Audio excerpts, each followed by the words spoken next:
Discover our collection of handcrafted candles. That's right, every product is thoughtfully created in small batches, free from harmful toxins for mindful everyday indulgence. Our candles are hand-poured in coconut soy wax with natural wood wicks, offering a long-lasting burn and rich fragrances. Create a cozy, safe ambiance for your home with candles from Alley Rose Fragrances. First-time customers use the promo code InsideEdge20 to receive 20% off your order. AlleyRoseFragrances.com, proud sponsor of the Inside Edge Podcast Network.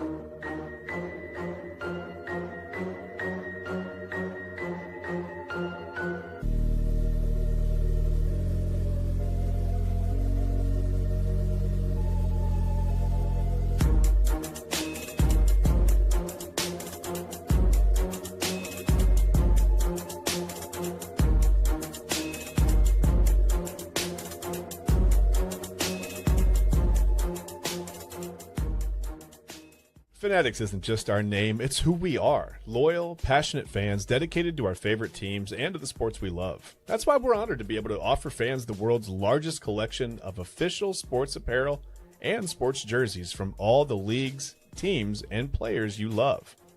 We feature a wide selection of gear from every league, including NFL, MLB, NBA, NHL, and NCAA merchandise, which allows us to serve fans of football, baseball, hockey, basketball, lacrosse, soccer, golf, and everything else that gets your heart pumping. Go to Fanatics.com by using the QR code on your screen right now to celebrate your teams. And welcome in, everybody, to another episode of Inside Edge Primetime here on the Inside Edge Network. Chad Bryan to my right, your right, everybody's right, and I'm Eli Moon, and we are back in the saddle, on the saddle adjacent here on your Wednesday edition of Inside Edge Primetime. Welcome in, everybody. Appreciate you being with us for another evening here on the Inside Edge Network. We appreciate you spending the time. We're here with you for the next hour, and then, of course, a 3-hour stream, one phenomenon, one stream, 3 shows, that is. We got, of course, Inside Edge Primetime, Chad and I, 10 to 11. Autumn Chisholm, tonight with Chad Bryan, the Daily Spiral, 11 to 12. And 12 to 1, Midnight Run with Anthony Alford, our program director and bro. He is on vacation until next week, taking care of some things. So I will be in the saddle tonight, and I'll be talking with you at midnight as well. So excited to get after it with all of you.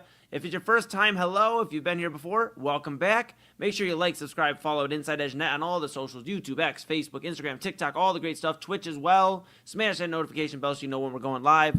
Of course, we have 4 great daily programs for you. We have, Unfiltered with Kyle Cornell, 5 to 6 p.m. weekdays. He's on vacation this week, but he'll be back next week. And, of course, you got to see him the last few nights on Midnight Run, Kyle Cornell, that is. Then you have Inside Edge Primetime, Chad and I, the Daily Spiral with Autumn, and, of course, Midnight Run with Anthony Alford. So you can stay up to date with all that, all the great weekly programming as well, and read about your favorite personalities at InsideEdgeNetwork.com, where you can read about Chad, myself, and everybody who does a great job. Go over to our partners page, cannot do without them, Fanatics.com, AlleyRoseFragrances.com, W Energy, Monster Moments, SportsMemorabilia.com, and Omega Video Marketing. And we couldn't do without you. So go to the merchandise store, grab a shirt, a hat, a mug, a polo, a windbreaker, grab it all. Rep Cleveland's digital leader and your source for sports, entertainment, mental health conversations, news, and everything in between. And of course, cannot let the people forget, Chad. They got to go grab the Inside Edge Network app on Roku so they can take us wherever they'd like to go. We're on Roku as well. So stay up to date with us here on the Inside Edge Network. We appreciate you for tuning in wherever you may be. We're going to get into a lot here tonight. We're talk a little bit more about those Guardians. They are a game back of the Chicago White Sox. How can they get into first? How can they jockey for the AL Central? Chad and I were talking after the show yesterday where it seems like the Central really might be more important than years past. And I know that sounds silly to say, but usually it's okay, they get it. You know, they won the division. Cool. The division, however, this year is one of 2 really only competitive divisions in baseball in the AL right now. And it's something where the Guardians are going to have to really figure out how to win the Central to possibly get into the playoffs. Otherwise, they might be in some trouble. So we'll talk about that later on. And, of course, we go way back on this Wednesday. We're going to do all of that. But before we begin, Chad Bryan, how are you doing tonight, pal? I am doing fantastic. Yes. I'm doing great, man. It's Wednesday. It's the middle of the week. That's good. We're getting there. By the way, I wanted to say I didn't get a chance last night. Like we sped right through. The hour went so fast. We had so much fun. Time flies. Having fun. So much fun. It went so fast last night. I did not get a chance to say happy birthday to my friend Molly in Turkey. Yes. I don't know. I'm not sure she's watching right now because it's about 5 a.m. in Turkey. But happy birthday. She had a birthday yesterday on 7/7. So happy birthday to my friend Molly in Turkey. Our friend, my wife and I, both of our friends. We've been texting a little bit, but I just wanted to make sure I said that on the show. Didn't get to last night, so I wanted to say it tonight. So happy birthday, Molly. Hope you had a good day. Heck yeah. Oh, it's a bomb. I love it. Yes, we're on fire. We're on fire. Heck yeah. All right. Well, hey. Judges? Happy. They said yes. They like the gong. Love that. Okay. Well, happy birthday to Molly, and yes, glad to hear you're doing a little bit well over there, Chad B. It's been a hot few days here in Cleveland, Ohio. Not as hot as it was the last few days before these last few days, but still warm. It is warm. I have not got a tan yet. I did cut the grass the other day. I explained that venture, and it's been something, pal. But I'll tell you this: it's gonna be a fun time here this upcoming weekend, the next few weekends. We got Gutty Mac's listening party at Brothers Lounge. I'll be hosting that, so that's gonna be a great time. I got a few other great events. I was actually out at Brothers Lounge before the show tonight, right here on Primetime. I was out basically just talking about Moon Bash, which is July 25th, all 4 stages, both patios, both stages at Moon Bash at Brothers Lounge. InsideEdge Network will be there, so you can go check us out and see what's going on with us as well. But I was out there rocking out, just talking to the people, did a song. They asked me to do a song, so I did a song. And so we're here. We're rocking, man. I got my Omar Vizquel jersey on tonight. Oh, all right. Okay. Yeah, that's right. I came to play.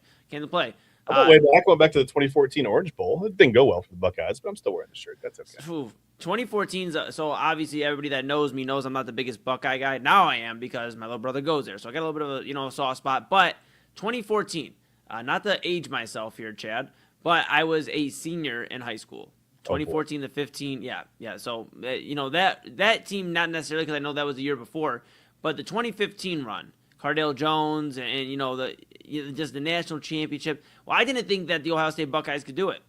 I said, you know what? There ain't no way. They're missing their starters. They're missing guys. There's no way they do it. So I bet my hair, and I bet about $40. I went to prom with a buzz cut. It was not good. Not good. And no money. Buzz cut and no money. No money. $40 back then, bro. When you're a senior in high school, bro, that's a decent amount of money, man. So that's like $384 today in today's. Well, not in today's money, but just in adult money. Bro, that's like 8 gallons of gas in today's economy. That used to be a full tank and then some when I was in high school. I don't want to talk about it. That was a long time ago. Yeah. Crazy. Well, hey, Chad, here's the thing, man. We're gonna talk Guardians later on. We'll talk some baseball. The big thing that's been on my mind recently, in terms of the basketball news right now, has been just this LeBron James. Obviously, we're on day, I believe, 8 now. No, excuse me, I think day 9, if I'm not mistaken. But we are almost entering double digits of LeBron James watch, and I'm still. It baffles me that this is where we're at. 16 years ago when the first decision happened, we saw LeBron get up there and talk in Connecticut about how he's going and taking his talents to South Beach. When he came home, he announced it, through magazines, and, it was announced abruptly, very excitingly, And then when he left to Los Angeles, kind of was like, whatever, it just kind of happened. It was announced, and we moved on. Yeah. Now we basically get all of our information for LeBron James to Rich Paul. And the Rich Paul, Max Kellerman, their podcast, I believe it's called Game On Podcast. I want to double check here. But, that is basically how we are getting all of our information when it comes to this LeBron James search, a Game Over podcast. And I got 2 questions for you when it comes to this. One, I don't know if you saw, but Bob Myers, who's obviously involved in the front office with the Philadelphia 76ers, mentioned why LeBron, it would make a ton of sense for him to go there. Clearly no bias at all from somebody that works in the front office of Philadelphia. I mean, no bias. But he was on the podcast. Yeah, it's fine. He crunched the numbers. Yeah. He was on the podcast and kind of baffled me because it's like, okay, dude, we're starting to see more and more intertwining, which is kind of odd. And it's making me feel, I don't know how to feel about it. It makes me feel weird. But I don't know how you feel about, first off, the way all this is going down on Rich Paul's podcast, where we're basically finding all of our updates through him. And number 2, have you started to lean one way? I know the other day you said it kind of feels Cleveland. Are you ready to stand firm in the decision that he's coming back here, or do you feel it somewhere else? 2 questions for you. Okay. Well, I mean, as far as all the information coming from Rich Paul, I mean, that's just kind of that's the age that we live in. It was actually today, Eli, This is good. I could have used this for Wayback Wednesday, but I didn't. On July 8th, 2010, LeBron James. This was the day we burnt jerseys here in Cleveland. Well, I didn't burn any jerseys, but some people burnt jerseys. People were really mad. Again, I listen. Yeah, it was upsetting, right? You're upset that I mean, it's the best player in basketball at the time. He's not coming back to your team. But I still will always side with the players on this. On free agency, choices, issues, whatever. I'm always going to side with the players. I mean, that's why there's free agency. They get to do what they want. They don't owe anyone anything, right? Right. They're the ones that have worked their whole lives to get to where they are. To get to the point where they're in demand and can sign with pretty much any team they want or whatever at certain times of their career. So I think you have to let players explore that. And you can't really get too mad at them. I mean, it's their life, it's their career. Mm-hmm.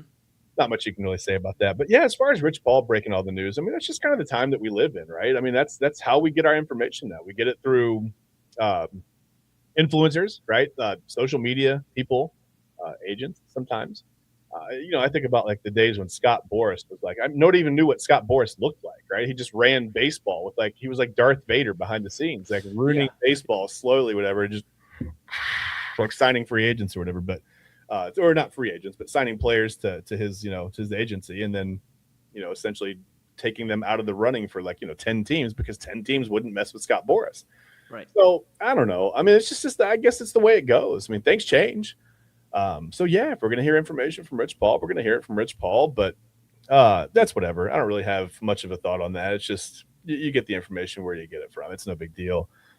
As far as where I lean on LeBron, I don't know. The further this goes on, it's like, I guess it's just that trepidation, right? Like I yesterday, I think you said it was about 85% in your mind. Right. LeBron came back to Cleveland.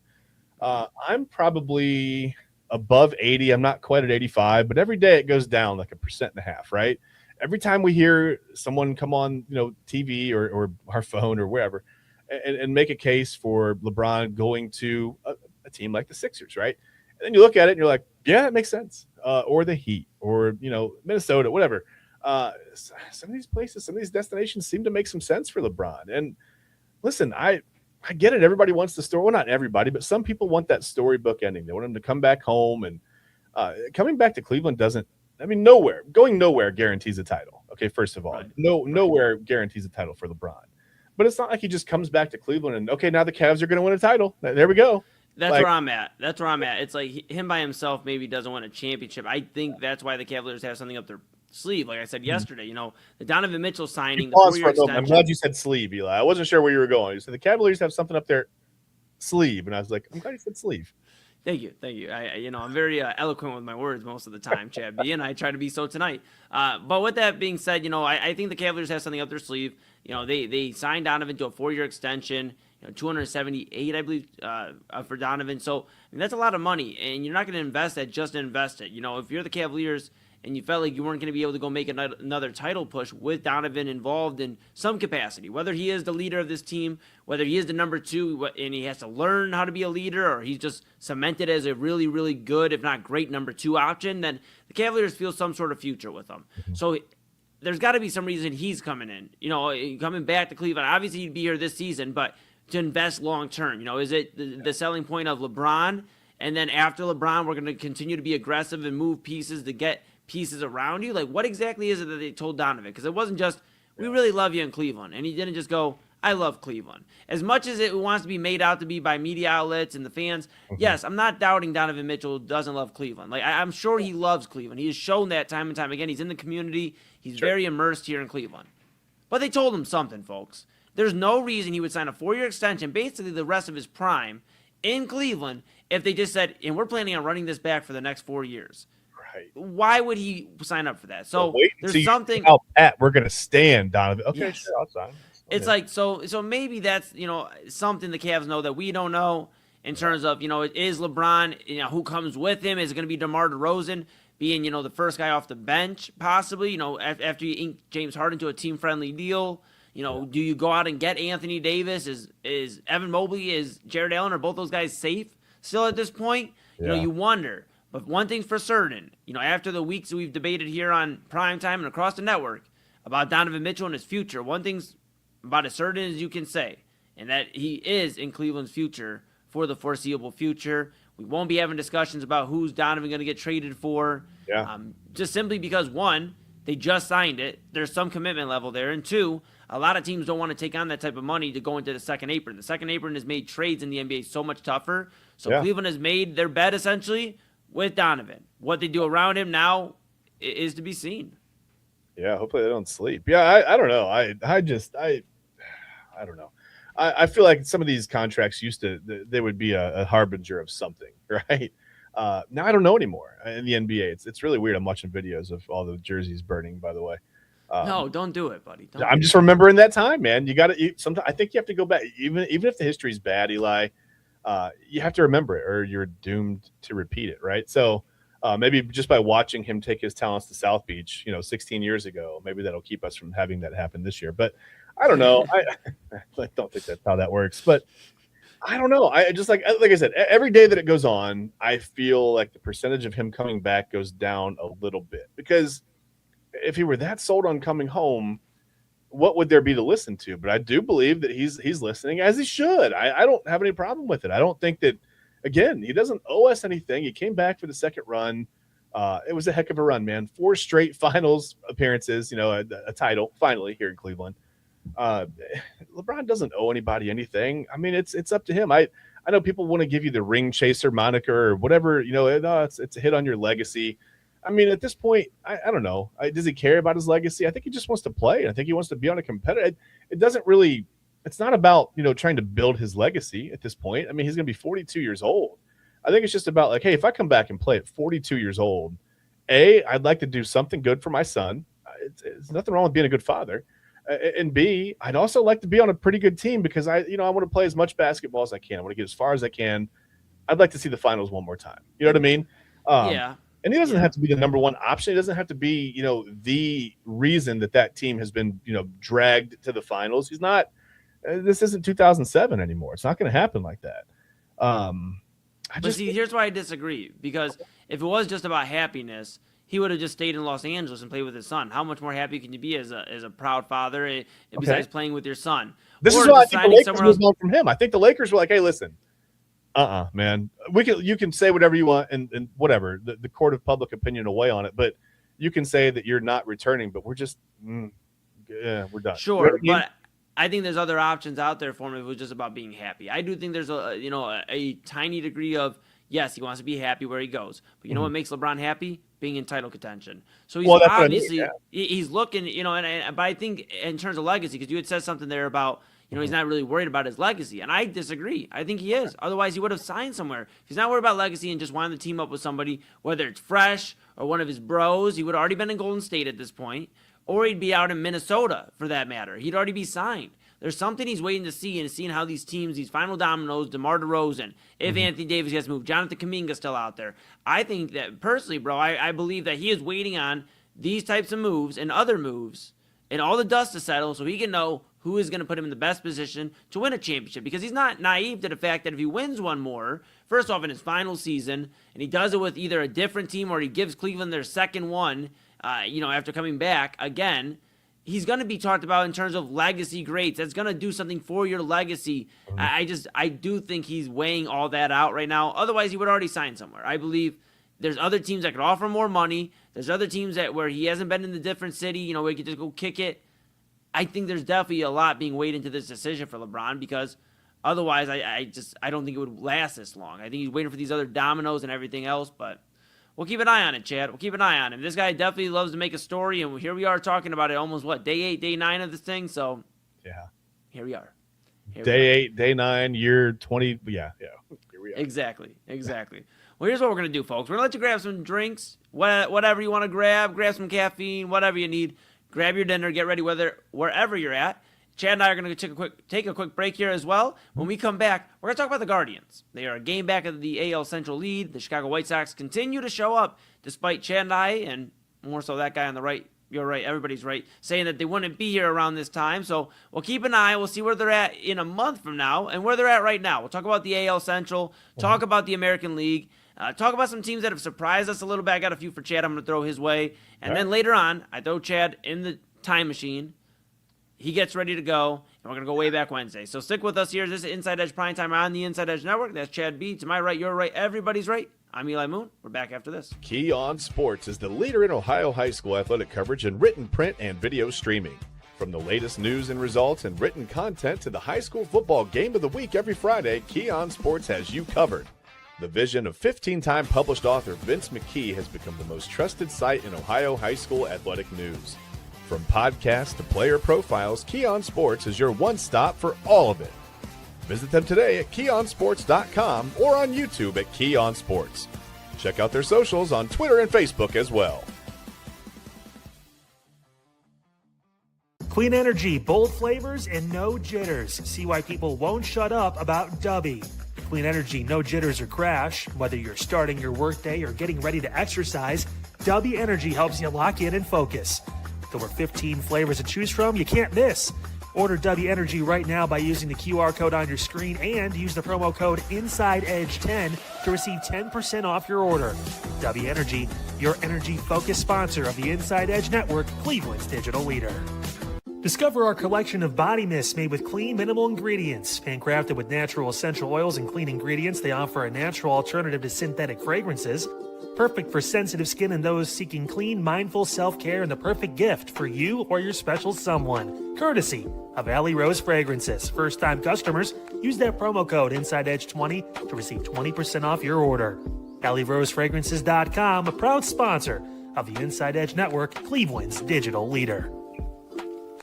Whether searching for a baseball autographed by your favorite World Series slugger, a signed football by an iconic Hall of Famer, or the jersey of a world-famous soccer star, you've come to the right place. Here at SportsMemorabilia.com, the web's leading source of authentic sports memorabilia, you'll find more than 500,000 authentic products from nearly every professional sports league, team, and players. Not only will you find your next prized sports possession with ease thanks to superb customer service and tremendous site experience, you'll have the satisfaction and peace of mind that every product listed comes complete with a certificate of authenticity and is fully backed by the SportsMemorabilia.com lifetime authenticity guarantee. Go to SportsMemorabilia.com by using the QR code on your screen right now. SportsMemorabilia.com, a proud sponsor of the Inside Edge Podcast Network, Cleveland's digital leader. Find us on InsideEdgeNetwork.com for the latest information on your favorite shows, personalities, and network partners. Plus, guess what? We have a merch shop. That's right, we have network polos, t-shirts, champion jackets, hats, and bottles. Rep the network. Every purchase supports independent sports and entertainment media. Use the QR code on your screen right now to check out InsideEdgeNetwork.com. That's InsideEdgeNetwork.com.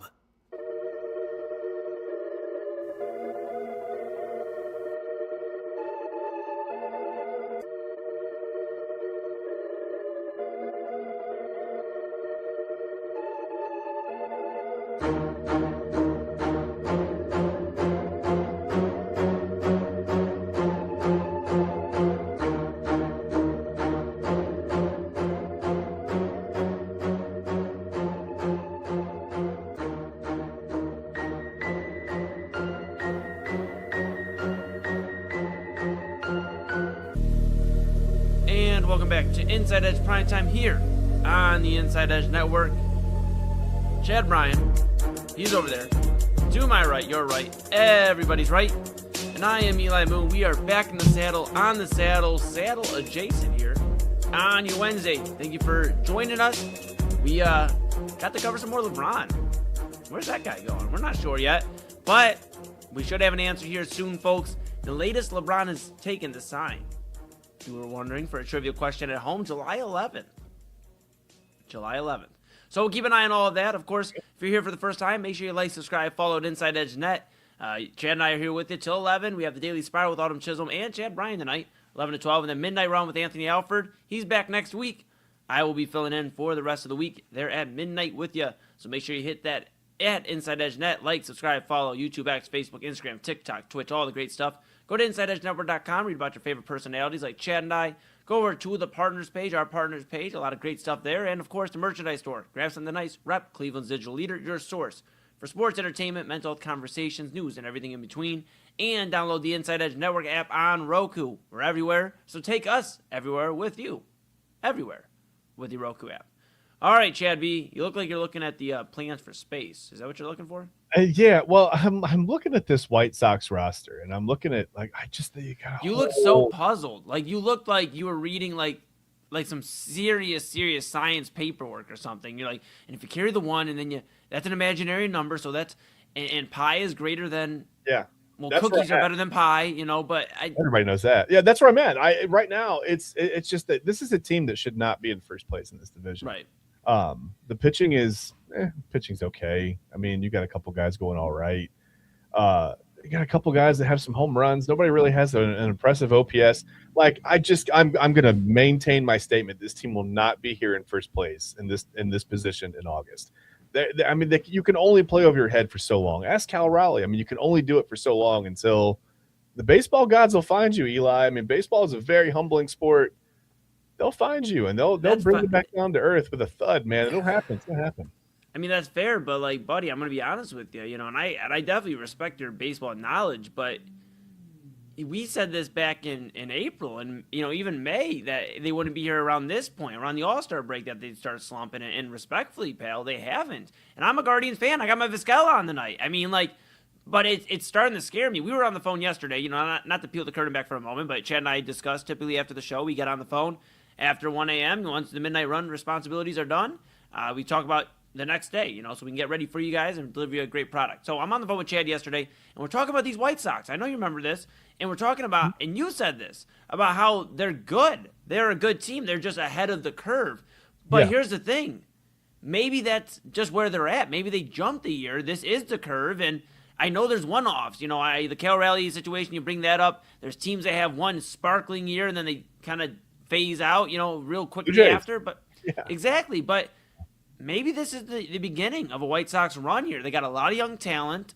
And you thought, I mean, dude, I'm going to be honest. When they traded Luis Robert this past offseason, we thought it was blouses for them. I mean, that was their big pop in the offense. And now, I mean, I get it's not household names. We're not sitting here talking about the Dodgers-esque of lineup. This isn't Ohtani, Betts, and Freeman. I get that. But these are guys that are contributing to the White Sox. And I'm not defending them because obviously I'm not hoping that they continue to do this as a Guardians fan. But right now, it's like this might be what they are this year, man. I mean, they are winning games that they shouldn't be winning, and they're winning games against the Guardians pretty handily. Like, I know, okay, we could play the what-if game, of course, if this went this way and that went that way. I get it. But the Guardians needed 2 walk-offs to tie that series recently here against the White Sox. So it's kind of impressive what they've been doing, as much as it pains me to say. No, it is. And listen, whoever wins this AL Central is probably going to be the only team in baseball that's under 500 against teams that are over 500, by the way. The White Sox are terrible against teams that are over 500. If they get into I haven't looked at their schedule, I'll be honest with you, but if they get into a stretch where they got to play, Yankees, Rays, whatever, there aren't a whole lot of teams that are over 500 in the AL. But, if they get into a stretch where they got to play some teams that are over 500, they could struggle. They're 17-22 against teams that are over 500. The Guardians aren't any better. They're 22-28. They've played, I guess a lot more, games against teams that are over 500 or whatever, but they're also not any better. You got the Twins that are 19-25. You have to go all the way down to the Tigers in this division to find a team that's over 500 against teams over 500. They're 24-18. It's inexplicable because they're 42-50 overall, and they're 6 games out of first in the division. But whatever. So the Tigers stink against bad teams. The rest of the division stinks against good teams. I don't know what to even do with this AL Central anymore. I mean, there's a chance that the whole division can get kicked out of baseball. Yeah, well, hey, easy, pal. Maybe easy. Not. But the one thing that does stand out to me too, and you may have mentioned this, but the White Sox, 19-28 on the road as well. They don't really take care of their business on the road, and that could be something, depending on the rest of their schedule shapes up. This could be something really good for the Guardians, depending if they make a move or not. And again, we're kind of more under the assumption that they're not going to make a move. 3 All-Stars, 2 of them being rookies, and Messick and Mazana, and then of course Kate Smith joining there as well. Just that mixed in with, they keep thinking, well, Jose's coming back. DeLauder's already back, And, of course, we'll get Angel Martinez back, so why should we have to make a move? I mean, it could bite the Guardians in the ass, though. We talked about it again yesterday, about, and I talked a little bit at the beginning of the show, talked about the Guardians, yes, most of the times, okay, winning the AL Central is kind of like a given. Win the Central, but try to position yourself for a top AL slot. This year, it's like the Central really is more important, if that makes sense. And, I wouldn't just be worrying about beating the White Sox and these other teams in the Central, the Twins, depending on what kind of rise they go on in the second half. Mm-hmm. But really, if the Guardians don't win the Central, Chad, I mean, they really could miss the playoffs, which is something we haven't thought about in a long time in Cleveland, just embarrassing missing the playoffs. But, okay, let's run through it here. Rays are going to win the East, in my opinion. Now, the Yankees couldn't make a run. They're getting Judge back here. I'd imagine maybe in the next month or so, just depending on where, his imaging comes back and everything. But, okay, the Yankees have been going through it, man. They're 2-8 over their last 10. They've been going through it. Yeah, they need Judge back ASAP. Ben Rice has been holding his own for most of the season, but they just don't have enough pop, which is crazy to say for a team that buys their offense. But they don't have enough pop right now in their offense. Yeah. We got the Rays, and then, of course, you have the White Sox, who, let's give them the Central right now because that's where they're at. And you got the Rangers. Okay. You're like, okay, well, the Guardians are fine. Yeah, well, they're not. Seattle, who's had a real subpar year. The record shows one game above 500, but that offense has been dreadful at times. Chad's brought up Cal Raleigh. He's been dreadful at moments in time. Josh Naylor, not so much Cleveland's favorite anymore that is left. But he has obviously been up and down. This whole offense has been up and down for Seattle. Their pitching hasn't been as strong as it was last year. They're in a weird spot. And there's still only a game, or if not a half game, back of the Guardians for that last wild card slot. Or excuse me, the second wild card slot. Mm-hmm. The Yankees right now would hold that first one. So it'd be Yankees, Guardians, and then the Mariners are hanging out. And the Astros. Let's not forget them as well, Chad. You're sitting there with the Astros, who are 46 and 48. But they're playing some real good baseball right now. Yordan Alvarez, who I still want to take a look into the numbers here, maybe this week, if not, when I come back from vacation the week after next week. But Yordan Alvarez, he is having an MVP season. They are starting to catch some fire, and it makes me think, man, like the Guardians' only bet to probably get into the playoffs is just outbeating the White Sox. And then whoever doesn't win the Central, sorry, you don't make the playoffs this year, because I think you're getting two teams out of the East, and I think you're probably getting two teams out of the West. The Mariners are going to continue to play good baseball, maybe, or really, the Astros are going to keep going. Well, and listen, to my point, I will say this about the White Sox. They've started July 2-5. Right. They've lost the first two games, and their whole key, like I said, the pitching's not, it's whatever. They've given up 410 runs, but they've scored 429. No one expected that out of this White Sox offense. It was miserable last year, right? Right. They've improved, but here's the trend. I mean, now these 3 games against the Guardians, or 4 games against the Guardians, rather, lost 6-5, this being the White Sox, lost 4-3, won 3-1. Okay, scored 7 runs, won 7-6. They've lost these first 2 games against the Red Sox in the series, 8-1, 5-0. Listen to their schedule for July. After they finish up with the Red Sox tomorrow, they have a 110 game, against Boston at home. Then they'll play the Athletics. They play the A's. Then it's the All-Star break, so they get a little bit of a break there. But they've got a 3-game series against Oakland, and then they go to Toronto, who hasn't been playing well, but is pretty talented. They'll go to Texas. The Rangers are a decent team. Then they have the Astros. Then they have the Yankees, and then they go to Tampa Bay and play the Rays. So they've got – now here comes this, like I said, this tough stretch of their schedule where they're playing some teams that are hovering around 500. They're going to be a couple teams that are over 500. I think this month, like I said, I don't think the White Sox will be here in August. July is going to tell you everything you need to know about Chicago. We'll find out. I guess we'll know by, July 31st or so, that first game with Tampa Bay, where they truly sit. But I think this is where you can see the White Sox start to not plummet, but struggle even more against some of these better teams that they have on the schedule. So we'll see. Well, I sure hope so, because if not, and if they get through that type of month and they play good baseball and they continue to hang on to the Central, then they're going to win the division. Yeah, that's worrisome for the Guardians. But just looking on the other side of things here too, because I think the Guardians have got complacent in the front office, and I love the Guards, and I think they've had a fun year despite still being a game back in the Central. I think there's been a lot of fun with some of the rooks. Seeing some of the excitement from Messick on the mound, Bazana at second, just some of these cool moments. Cade Smith leading Major League Baseball in saves as the closer. There's a lot of great stuff here. However, I think the front office, and I think, it's been no secret the Dolans have never wanted to spend money, so it's not like they just learned this year that it might put them in a position where they may not win the World Series, but now we're in a position where they may miss the postseason. And that's something where, how are you going to sell that to Jose Ramirez? How are you going to sell that to some of these veterans on the team that have been faithful to you, really been rocking with you, especially Jose, though, out of all the guys? How are you going to sell that to them? And what are you going to do to get better? Because Well, last time I checked, the lockout is more and more heating up as it's going to become a thing here by the end of the year. Yep. So now you got a whole baseball season off. And then when you come back, Jose's what, 38, 37, 38 years old? So what exactly are we getting out of the Jose Ramirez last contract? I know it sounds very controversial, and I love him here in Cleveland. Let me be clear. I love him here in Cleveland. Yeah. But if we weren't going to do anything to better this roster around him, it's like the whole Joe Thomas argument. And I know it makes people in Cleveland uncomfortable because Jose is like ours, like in terms of like he chose us multiple times. There was no argument. He didn't fight for more money. He said, I'll take the hometown discount. I love Cleveland. It's my second home. And I appreciate him. He is one of the greatest, if not the greatest, Cleveland baseball player of all time.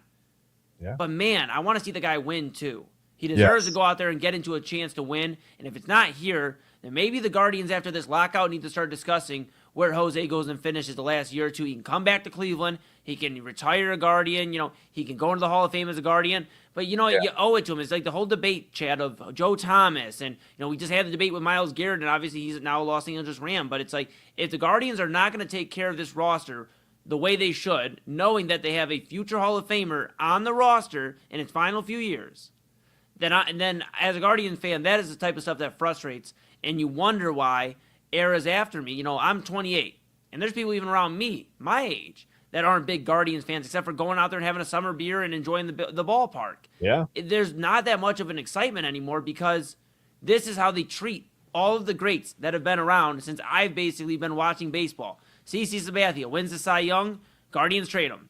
You know, Indians at the time. Cliff Lee finally gets healthy. He finally starts putting it together, Chad. They trade him.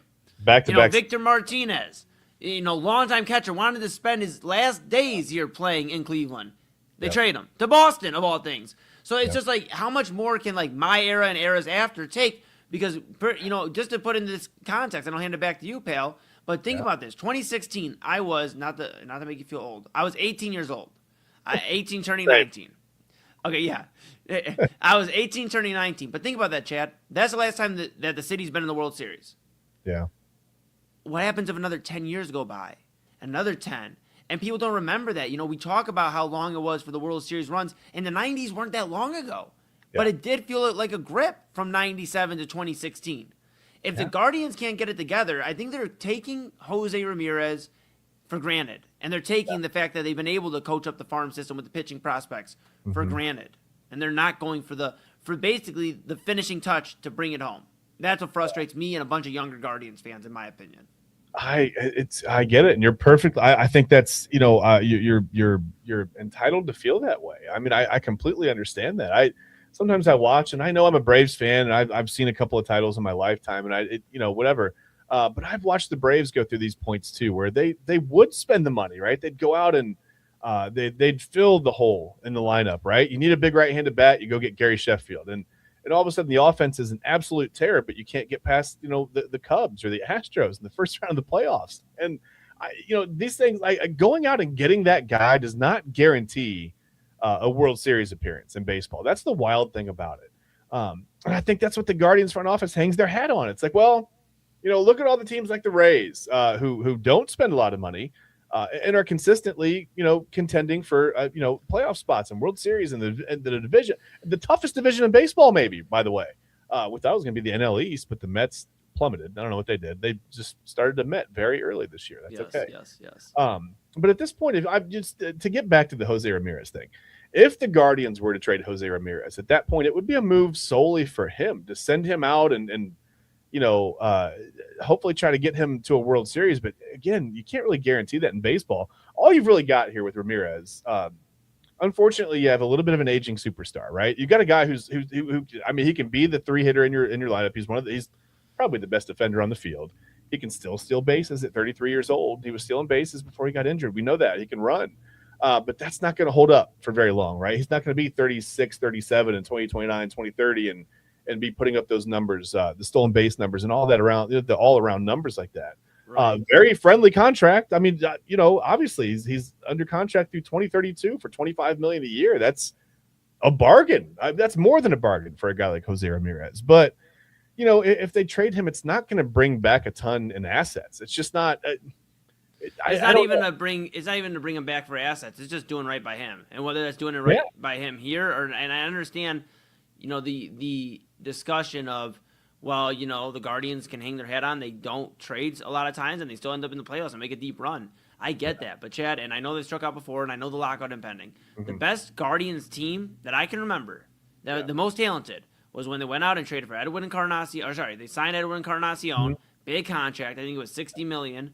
And they went out that same year and did, at the trade deadline, got Andrew Miller. They went out and added bats. They went out and got aggressive. I believe they also brought in Brandon Guyer, who I know is not – nobody's going to be like, dang, they brought Brandon Guyer in. But he was a guy who got on base. They were very savvy. They made moves. They were aggressive. And guess what? They were one inning away, really, a few innings away from winning the World Series. So, it's frustrating when that's 10 years ago, and that's the most aggressive they've been in my lifetime. They have never been that aggressive, and you see where it got them. So, I think that's where younger fans are kind of like, okay, we understand that the lockout's happening. Yeah. But you also got to understand what Jose, not you, the Guardians, the front office has to understand where they're at in terms of timetable. We talk about it all the time with the Cavaliers. Donovan Mitchell, the timetable, or is it Evan Mobley? Well, the Cavaliers have showed us it's Donovan Mitchell's timetable. This is where we're going. The next 4 years are really going to be imperative to go win at least one, if not two championships. That's the goal. The Browns have showed their timetable. They moved off Myles Garrett. They're not in a win-now mode. They're going to tell you they want to win, but they're about building this team. The Guardians have to decide, are they putting all their eggs into the rookies and this young team and reshaping the timeline, or are they trying to win it with one of the greatest Cleveland baseball players to ever suit up here in the city? That's the question they got to answer. Yeah, it's a big question. It's not an easy question to answer. It's going to be a tough one. I mean, the like you said, the development maybe second to none in baseball. What they do with young pitching and not even just guys that they draft and guys that they go out and fight. It's the guys that they pluck from other organizations that looked like they were maybe stagnant. They were dead in the water, right, in Double A. Right. And all of a sudden the Guardians get a hold of them, or the Indians, whoever, depending on which era. And all of a sudden these guys are great, fastball, slider, tunnel pitches kind of guys. And they go out and they can get people out. Right. Can they keep doing that? Can they keep finding – because it takes a special kind of guy. Listen, I've heard all kinds of stories of guys being in organizations that said, hey, look, here's your strength. We're pretty good at this, right? We've been doing this baseball thing for a long time. Yeah, you've been playing for a while and you know yourself, but we see your strength and the best way for you to contribute to this team is to be this type of player. And those players resist against that, whether it's changing positions or changing a pitching style or moving from a starter to the bullpen or – whatever it is, guys they resist because it's not comfortable, right? It's not what you've done. It's not what got you there per se. So you're not really willing to change because you know what you've built yourself as so far, whatever in your career. And plus, listen, it's hard, right? It's hard to go against your own tendencies. Sometimes it's not even a conscious decision. It's tough to go against what you've done your whole career. So you've got to find a special kind of player that's willing to scrap everything they've done to that point and become this type of pitcher, whatever it is, hitter, player, fielder, whatever the team is asking you to do differently. It takes a special kind of mentality to be able to do that. So you've got to find not only the right guy, but you've got to find the right guy with the right mentality. It's not easy. I know, but the Guardians have just got extremely lucky, Eli. Maybe. I get it, but that's why. But here's the thing: is that's why they're in the position they're in, the front office, to make those types of moves and figure it out, Chad. And we've been very patient as Cleveland fans, saying, "Okay, you guys have done the development. You're doing really good. We love watching the young guys. Well, the young guys always get traded or end up move somewhere else, or they walk away when they want more money. So you can't really keep selling us. You can't keep selling us on the young team." Because the young team eventually gets a little bit older, they want more money, we don't have it, and they go end up in a Yankee uniform or a Dodger uniform or wherever. Yeah. So it's frustrating. You have a guy who signed here twice. Or even worse, Eli, in an obscure place, right? They'll go to, Pittsburgh or something, and all of a sudden they're a 310 hitter with 25 home runs or whatever. Yeah, exactly. Not in Pittsburgh, but you know what I mean. I'm with you. And it's just like, what? How could we not get that out of that guy here? This is it's a nice little baseball town, but yeah, it's frustrating. It's frustrating. We'll keep revisiting this, Chad. We're a little bit out of time here on this tonight, but we'll talk more about it. For sure. That's where I'm starting to get to, man. It's like, you got to respect the guys. You're going to see a level. I'll say this, my final point. You'll see a level of resentment towards the Guardians if they don't bring Jose at least close to the World Series. I'm telling you, that's not an overstatement, and I can explain more maybe tomorrow, but we're going to take a quick pause here. We're going to let you grab a drink, a caffeinated beverage, whatever you like. Grab your dinner. If you've eaten your dinner, grab your dinner. Get it ready again during the break. Eat it. Rock and roll. Get dessert, maybe. And Chad and I, we're going to get ready for Wayback Wednesday. Chad's going in the time machine. Hopefully this time he's good. We'll see when we all get back. We'll do Wayback Wednesday, put a bow. Don't be shocked when I come back in here in black and white mode. You know what happens. I go back to the time where there was no color streaming, and I come back. Yeah, I'll just act like everything's normal. Yeah, I'll be okay. I'll be okay. Okay. All right. Well, I'll be okay always here. even out, so. I'll be all good. Here on Inside Edge Primetime, Chad B to my right, you're right, everybody's right. I'm Eli Moon right here.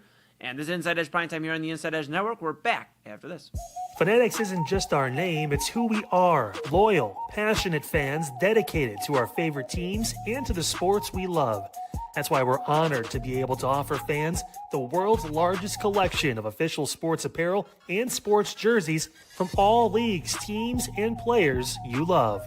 We feature a wide selection of gear from every league, including the NFL, MLB, NBA, NHL, and NCAA merchandise, which allows us to serve fans of football, baseball, hockey, basketball, lacrosse, soccer, golf, and, well, everything else that gets your heart pumping.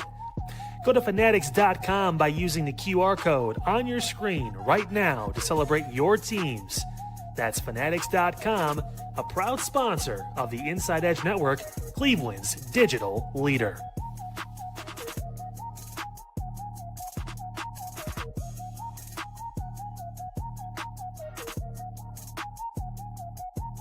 Small business owners are superheroes, but nowadays running your business means doing so inside your shop and on social media. That's why you should make Omega Video Marketing your sidekick.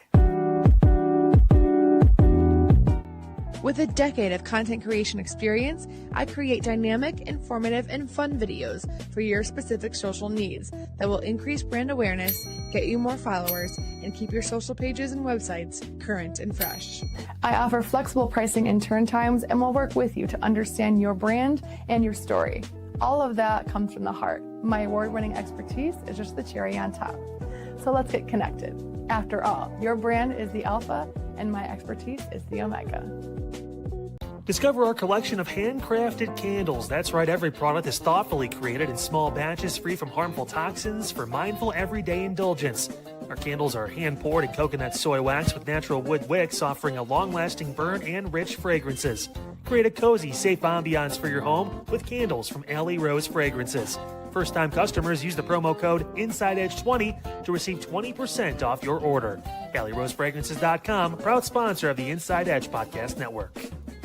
Mosser Moments Photography is a husband and wife wedding photography team based in Cleveland, owned and operated by Inside Edge Network's very own Ryan Mosser and his wife Hallie.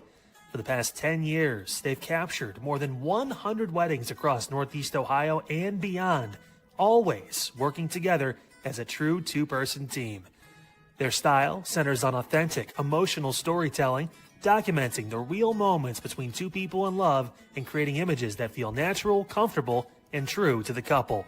Rooted in Northern Ohio but inspired by their travels, Ryan and Hallie bring a warm, personal approach to every wedding day. Their work blends experience, consistency, and a genuine passion for helping couples relive their best day through timeless photography.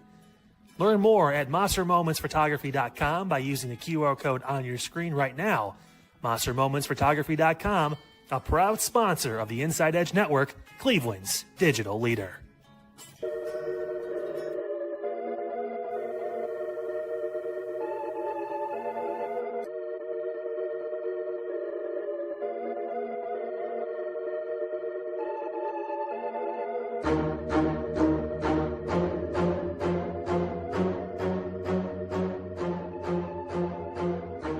And welcome back to Inside Edge Primetime here on the Inside Edge Network. Chad Bryan, goodness gracious. To my right, you're right, everybody's right. I'm Eli Moon. We're back in the saddle, on the saddle adjacent here on Inside Edge Primetime. Just look at you. Just look at you.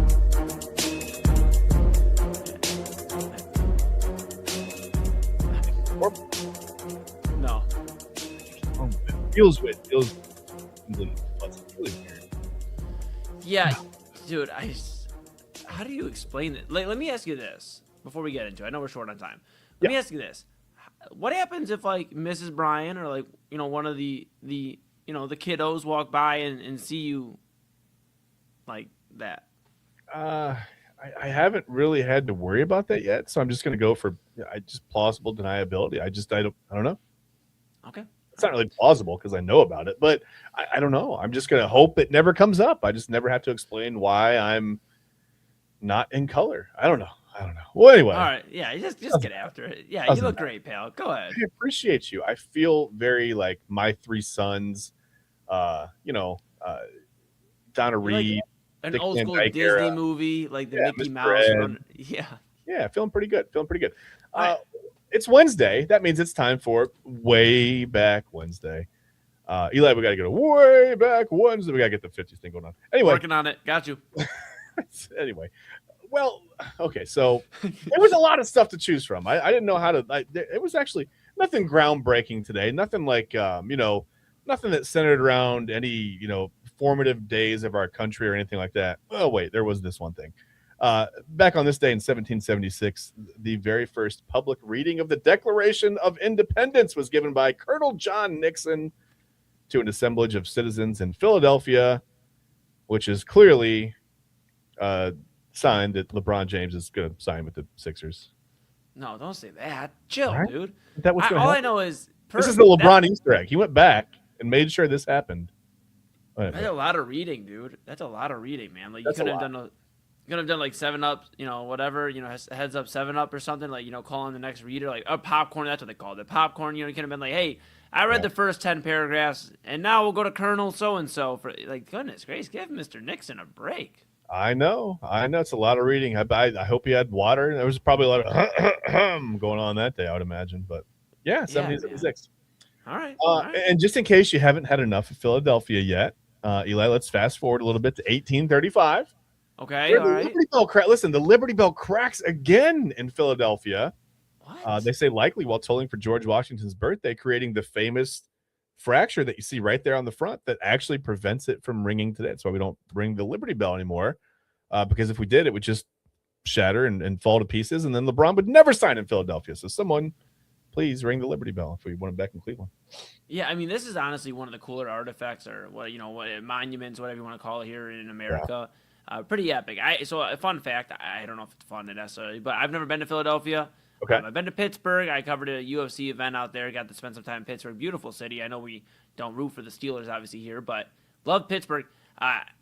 Did not get to see Philadelphia yet, but Papa Moon on our layover one time, we went out to Disney and he caught a different flight. Came on and saw us, and he had a layover in Philadelphia, and he got to go venture off and see everything. And so Papa Moon's got that Philadelphia knowledge. You may want to bring him on to see what his thoughts are, especially if LeBron signs there. Maybe we'll see what Papa Moon thinks. But yeah, pretty cool. Liberty Bell, huh?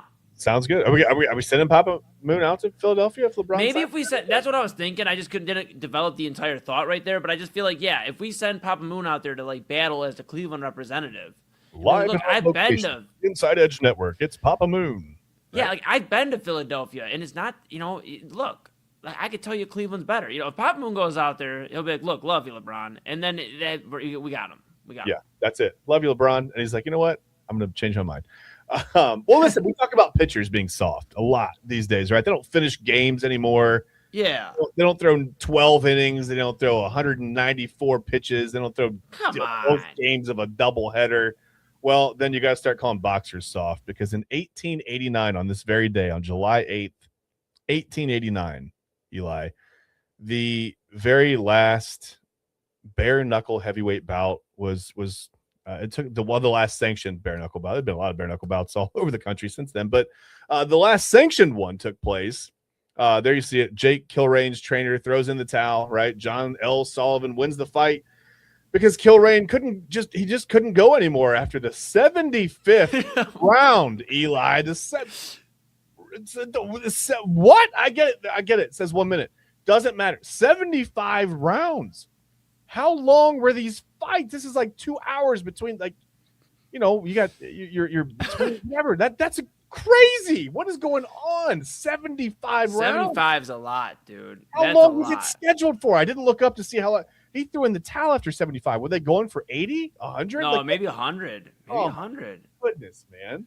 That's, dude, 75 minutes to straight boxing. I'm bare knuckle boxing. Bare knuckle boxing, yeah. God, poor, it's like one of those where you're like, yeah, you see me, wait till you see the other guy. But that's what both of them are saying, because goodness gracious. Yeah, that's crazy. The last bare knuckle heavyweight bout in the country, the last sanctioned one, sponsored by CTE, apparently. Just to put it in context, Chad, before we move on, Yeah. a normal UFC championship bout right now is 5, if it goes the distance, it's 5-minute rounds. That's 25 minutes. Yeah, that's a little different than 75 minutes of fighting.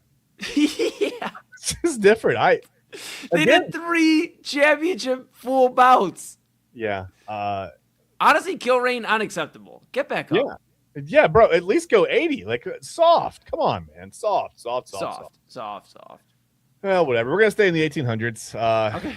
As my kids like to say, what was life like in the 1900s? And I go, shut up. No, I don't tell them shut up. But 1898 on this date. Okay, July 8th, 1898. Eli, this is a fun one. The shooting death of crime boss. So, well, it's not fun, but you'll see why. The shooting death of crime boss Soapy Smith releases Skagway, Alaska from his iron grip. And Eli, before this day in 1898, Mr. Smith had always made a clean getaway. Yeah, down with Soapy. Down with him. You know what? It's time for a new... Chad, you throw some of these wild... this is why we don't send you back in the time machine more than once a week. Because this is some of the stuff... Soapy Smith? Hey. Skagway, Alaska? All right, on to the next one, bud. On to the next one. On this day in 1947, Eli.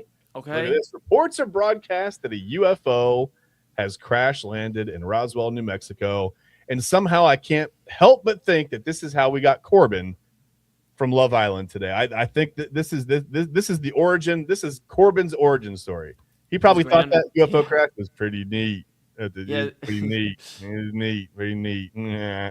His grandpa or something. Yeah, maybe. Let me ask you this. Yeah. And, you can ask Autumn because, we're not going to bring Autumn on. Autumn at the top of the hour, so we are up against it here. I got to ask you this one. Go ahead. Do you believe in aliens? I mean, space is huge. There's got to be something out there, right? Okay. All right. I just want you to ask. You're going to ask Autumn because I'm going to disappear at 11 o'clock. You're going to ask her. Okay. Okay. Right, well, good luck disappearing. Good luck. I hope you become visible again. We got to bust through this. On this day in 1990, this is a cool one. This only lasted for 1 second, Eli. This was relevant for 1 second in 1990 on this day.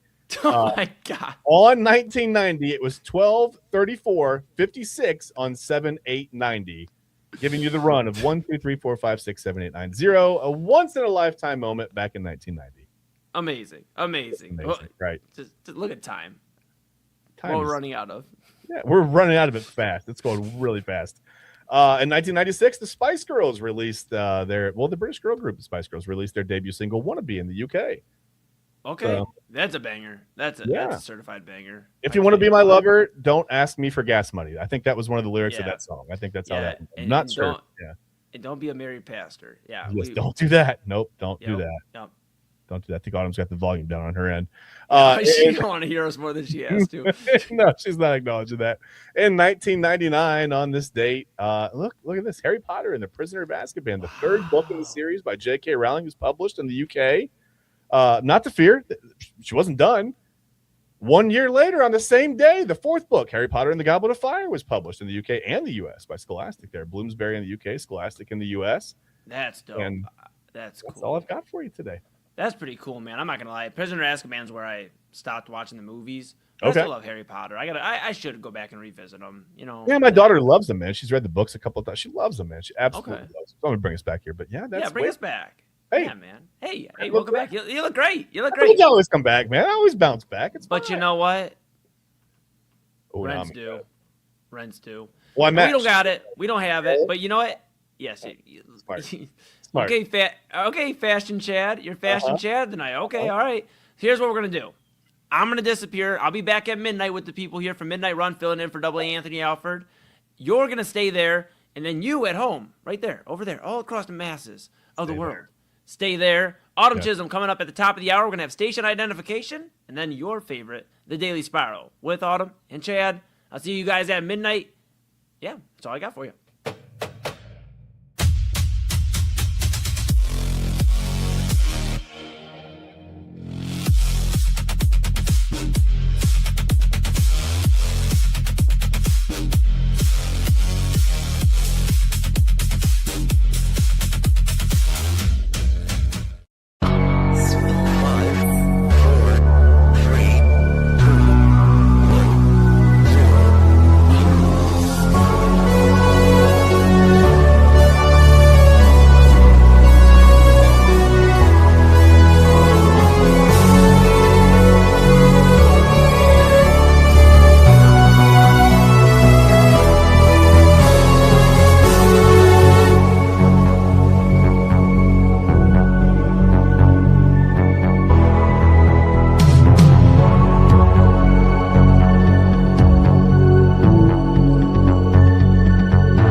Hi, Chad. Hi, Autumn. How are you? I've had a night. My dog is trying to kill himself, literally trying to kill himself. He somehow, some way got into those little Hostess mini muffins, and they were chocolate chip flavored. Oh no, that's not good. So now I'm like, my mom has to monitor him. I have to monitor him, make sure he at least throws it up or poops it out. Oh, I look bald. It's not a good night. But you look great. You look great. Don't worry. You look great. Maybe the dog, you got to worry about that, but you look great. Don't worry about that. Yeah, the vet is like, you probably should bring him in. I'm like, please, no, I don't have $300 to pay you, ma'am. I know. Welcome to the Daily Spiral, everyone. This is literally my life. Now, today, I'm trying to figure out what should I start. You know what? I'm not going to start with your quiz, Chad. I'm really not. I'm going to spare you. I'm going to spare you. Whew. I'm going to spare you until the end of the show. Oh, That's until the end of the show. That's unfortunate. But I'm actually going to start with not my lore drop, because we have a new segment coming up called Lore Drop. Yeah. Which we'll get into some stuff later. But let's get into the first topic that I think we should get out the way because I'm sick of hearing about them. It's been days since they lost. It has been literally 2 days since they lost. Yeah. And that is the United States men's national team. United States men's national team on July 6th. Mm-hmm. Not January 6th. That's crazy. That was a long time ago. Yeah. Yeah. On July 6th, this Monday, lost to Belgium in Seattle in the round of 16, effectively knocking them out. And since then, we have had this discourse about the U.S. men's national team and why, number one, no one had any sort of expectation for them, even though we have a women's U.S. national team, and the expectation every year is to win some sort of championship. Yeah. We've had the conversation about Balogun and if the red card thing and all that whole thing. We've had conversations about Greg Berhalter and his role in the team. But I think we do need to have a conversation about Christian Pulisic. Okay. He is 27 years old. Yeah. He is considered the greatest American soccer star of his generation. Male, not female. Male. Yeah. No. Yeah. I would put at least 10 women ahead of him. Yeah. That's fair. He has been out this entire World Cup. He played last game, but he was fragile. He was writhing on the ground. He said he tweaked his ankle. He has sat out game after game, tournament after tournament. He hasn't shown up. So what do we do about him now? Well, I think, right now, I think time's going to handle that. It'll be 31 the next time the World Cup rolls around. It's not really, I don't think it's that typical to see too many people in their, we'll say low to mid 30s. I like to keep it weather friendly for our good friend Matt Wentz. But I don't think you see a lot of people in their 30s in the World Cup, unfortunately. It just is what it is. I'm not being ageist. I'm almost 50. You're not going to see me on any soccer field, not on purpose anyway. But yeah, I don't know. I mean, I think that, well, they say the best ability, Autumn, is availability, right? Mm-hmm. If you're not available and you can't be out there on the field, then I'm not sure what the point of holding a roster spot is. All due respect, I just don't know. No, I fully agree. He's 27 years old. He's considered the best U.S. men's national team player we've ever had. He's wildly inconsistent. I know he plays overseas, and I just think that this men's national team, and if you can hear my dog barking in the background, he's arguing with my mom. This happens every night. He's like, give me those mini muffins. I want more of those mini muffins. I don't even want to talk about that. It literally made my stomach hurt. I was like, oh my God. I was about to cry, but then I called my uncle. My uncle was like, it's mainly bread. It's not enough chocolate to kill him. And I'm like, it's still chocolate. And I'm like, he's like, just let him. I hope your dog's okay. I really hope your dog's okay. He's fine. He's barking right now like a crazy person. I think he's gonna poop it out in the morning or in the middle of the night. And like he's that kind of dog. But to my point about this team and Christian Pulisic, I'm so bored of them. Like they had all the momentum in the world. Yeah. And then I'm gonna just tell you right now, I never thought they were gonna win. I really didn't. I really did. I thought they would get close. I just never thought they would win. There was too many teams ahead of them that were so much better. And of course, we've seen how much better those teams are. Unfortunately, Argentina is a better team. Egypt was a better team. Belgium is a better team. Yeah. I hate to admit it. England is a better team. We all know France is way better than them. Yeah. Even Norway is better, right? Yeah. Yeah, that's fair. That's fair. And I saw some people being like, the U.S. really has a chance. The U.S. really has a chance. What have they shown you over the last, I don't know, 10 years to show you that they have a chance? They don't have a good men's national team program. They have the last time they won any sort of championship was the Gold Cup, and that was years ago. What is it? Was it the Copa Americas? They lost in the Copa Americas. They lost in the Olympics. Like, any sort of major tournament that comes up, they lose like significantly. And I'm like, what made y'all think this was going to be the time? But because it was in America, that doesn't really mean anything. Just because it's in America didn't mean that it was going to be like anything major. Yeah. So when I look at this team, I'm disappointed because we see the women's team and we see that they have built a juggernaut. Yeah. They built a juggernaut to where it's in and out, in and out, in and out. Yep. And it's a consistent program. And I'm just trying to think, what can the men's national team do to actually fix what is wrong in their program? Yeah. Why? I wonder what the reason is for the disconnect between the men's and women's program. I've seen a lot of things about, and we've talked about it here on the show, whether it's, Eli and myself having the conversation. We've had Ben Bales on to talk about the World Cup. And it's just, unfortunately, club soccer, travel soccer for youths, is very, very expensive. And I think we price out some of our best athletes. I think that a lot of our very best athletes in the country don't have a chance of playing travel baseball, club soccer, travel soccer. The easiest sport to get into is honestly, it's to get on a basketball court. You can take a ball anywhere and find a park with a court almost anywhere around you, right?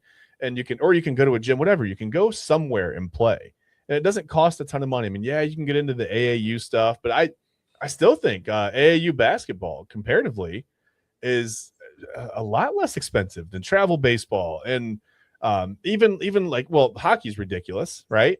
So there's a reason we don't have, and again, we did win, obviously, that, the Olympics happened, but that was a fluke. I don't understand how that happened. I really don't get how that happened. That was a fluke right there. We'll take it. But yeah, the strength and the depth in the program is not the same. These European teams, some of the teams at France, Egypt, Belgium, even some of these teams have so much depth in those programs that you see guys come off the bench that are probably better than most of Team US's starters. And that's not even a shot at Team USA. It's just the soccer is just the football. They'd be mad at me if I called it soccer, but it's a better quality. You just get a better, again, more depth, and just more dominant athletes are gravitating towards soccer, toward football. In those countries, we don't have that in this country. We price athletes out so early that they just quite literally can't afford to get into the sport. Yeah, because what is it? I know football isn't like super expensive to get into. I went to a sports school, unfortunately, where you had to pay to play. Oh yeah, but like nobody really paid to play. Yeah. Our basketball team was constantly sponsored by like Nike and LeBron and everything. Yeah. And our baseball team was not very good, and they got terrible equipment. Our softball team wasn't very good, didn't have good equipment. Any program when I was going to school, besides football or basketball, they didn't care, right? Yeah. And so I think that's the problem with U.S. men's national team, is that nobody is there to care, like from the top down. With the U.S. women's national team, they lost in the gold. They lost the gold medal. They literally had to play for the bronze, and they immediately went out and got the best head coach they could possibly get. Yeah. They came in third one time. They lost the last World Cup and they went out and got the best head coach they could find and completely revamped their team and came all the way back and won a gold medal. And they are probably the favorites to win the World Cup next year. Mm-hmm. So I'm like, when I look at this, the way it's built, I'm just like, we know that the women's program was actually built over years and years and years of Title IX and putting energy into this program. I'm like, why can't we do it on the men's side? I'm like, America is literally obsessed with sports. Yeah. And the one sport where we could really excel at, where we could really, really do some damage, we refuse to do it in this country. Yeah, and I also feel like there's a little bit of an ego about soccer sometimes in this country. Well, it's not even a real sport. It's, it's football, it's basketball, baseball, and hockey. That's we don't care about soccer. But then something comes up like the World Cup, and let Team US lose to Belgium 4-1, and then suddenly everybody cares, and now they're the laughing stock and whatever. And I never really, like you said, I just didn't envision the US men's team as one of the teams that had a chance to go that far in this World Cup. I'm a casual soccer fan. I see the world rankings. I see that they're 15th, 20th in the world or whatever. And to me, that does not signify a team that's going to go on a run and get to the Final Four or get to the championship and have a chance to win it. So to me, getting to the point where they played Belgium, I thought that was maybe that was a little bit of a pleasant surprise. It stinks that they went down 4-1. It's kind of like losing like 52-3 in football, but I didn't expect much, and I don't mean to. I'm not throwing shade at the team or the program or the whatever. My expectations were lowered, and they played some really good soccer, and then they lost to a better team, and I just don't know. I guess the embarrassing part is you should have a better youth program that feeds into the national team, and it should be better, maybe organized a little better, and just it should be more inclusive at the bottom, for the younger kids. But I don't know that the result in this World Cup was necessarily that embarrassing for Team US.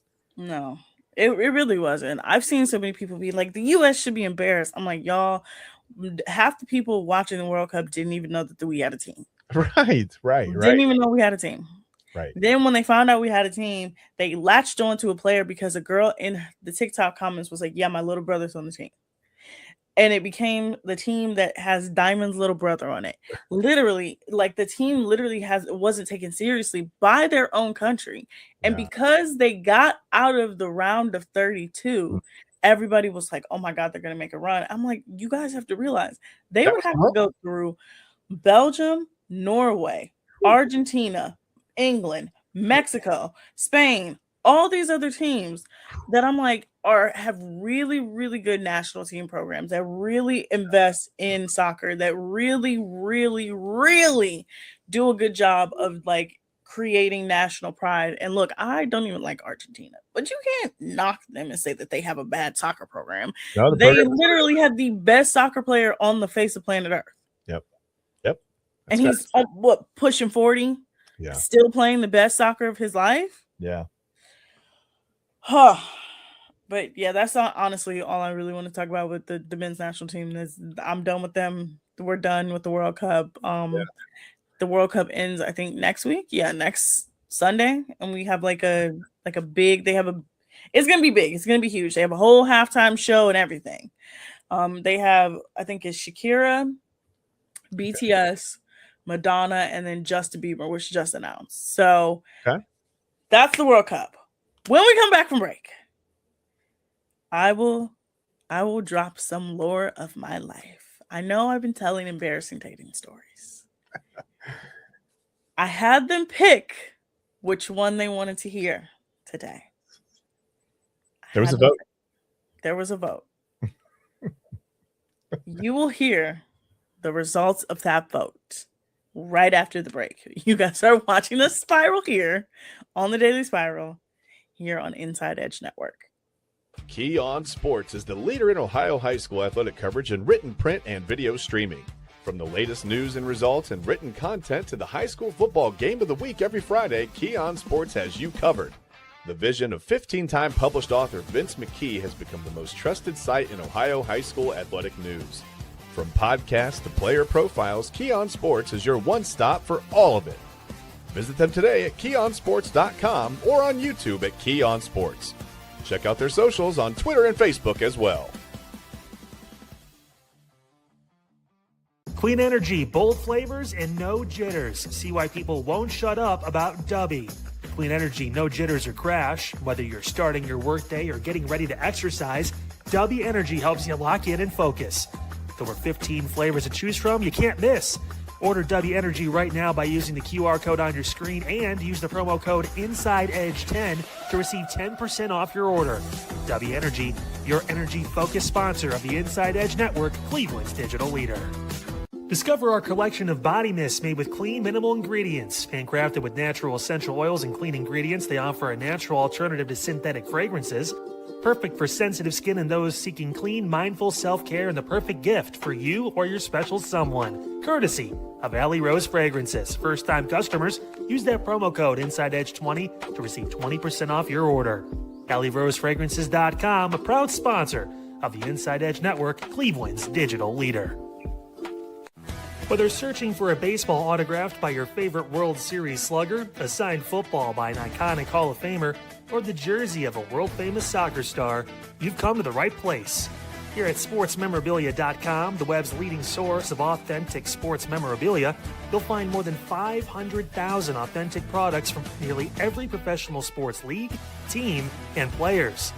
Not only will you find your next prized sports possession with ease thanks to superb customer service and tremendous site experience, you'll have the satisfaction and peace of mind that every product listed comes complete with a certificate of authenticity and is fully backed by the SportsMemorabilia.com lifetime authenticity guarantee. Go to SportsMemorabilia.com by using the QR code on your screen right now. SportsMemorabilia.com, a proud sponsor of the Inside Edge Podcast Network, Cleveland's digital leader. Find us on InsideEdgeNetwork.com for the latest information on your favorite shows, personalities, and network partners. Plus, guess what? We have a merch shop. That's right, we have network polos, t-shirts, champion jackets, hats, and bottles. Rep the network. Every purchase supports independent sports and entertainment media. Use the QR code on your screen right now to check out InsideEdgeNetwork.com. That's InsideEdgeNetwork.com.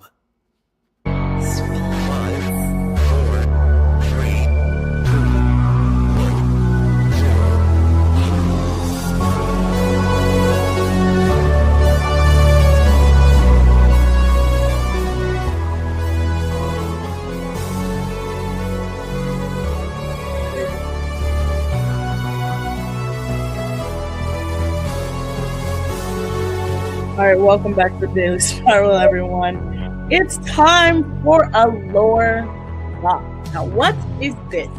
Now, I told you guys I've been telling embarrassing dating stories. I told you behind the scenes of how I got on the news and the story that essentially led me there to the most famous clip that everybody says. Well, why did you give him gas money? I've talked about the married pastor. I've spelled a word that I was not supposed to spell on air, that Eli got so flustered at that he had to do 2 ad reads because it was so bad. But Handcrafted candles, that's right. Sorry. I had everyone choose today from a list of stories. They chose 2 different ones, right? Chad, which one would you like first? Oh boy. You know what? This is impossible to pick. Let me see. Hold on. What were the 2 titles? Give me the 2 choices again. I don't have them right in front of me. I know the one. That's probably the one I'm going to pick. The first one was, I'm sorry for saying this, guys, but it was shit on my face. Sorry, I had to. The other one, I usually call it the cop, but it was me explaining basketball. Which one would you like? Okay, well, I think we have to start with we got to start with shit on my face. I think that's where you start, right? Yes, that is where you start. That's where you start. Okay, so I want to preface this by saying this. I never did that act. Okay? I never did the act of what is this story is named after, okay? All right. I just use it as a reference because it's a short story. It actually is a very short story. Okay. All right. So I was young. I was 22. Just turned 22, not too much longer before this. Okay. Was going through a bit of a heartbreak. I kept getting these guys that said that they liked me, but then would ghost me. I had a really, really bad ghosting to where I almost traveled a couple hours to see a man who told me, nah, literally a 3-letter word, nah, No. and wasted my money on him. But there was a day, I will never forget this day. I decided to get on Bumble. Now, Bumble at the time was the anti-Tinder. Okay. I'm gonna just say this. It was all female controlled. Okay. As in, like, the women had to talk to the men. So you wouldn't talk to any man on there unless they got a message from the girl first. Okay. Which put the girl in control of the interactions. Instead of a guy sending you an unnecessary photo, sending you an unnecessary message, the only way he could message is if you message first, right? Okay. So one day I was coming back home from college. It was, what was it, spring? Yeah, it was spring semester. I was driving home from college and I'm just swiping on Bumble, swiping. I just, at one point, I just was like, you know, I'm gonna just keep swiping right until I hit something, right? So I had a whole bunch of boys and I was like, this one's cute. This one's cute. This one's cute. Ironically enough, it's the same. I met this guy who sent me this message the same day as the guy that I told the first story about. Okay. Yep. Wait, what year was this? I'm sorry. This was 2017. Okay. All right. Okay. Got it. So about 10 years ago. Okay. So I messaged everybody the same thing. And it used to be this gif of Rihanna from one of her videos. And she was just waving at people. So, Okay. so that's what I messaged first. All right.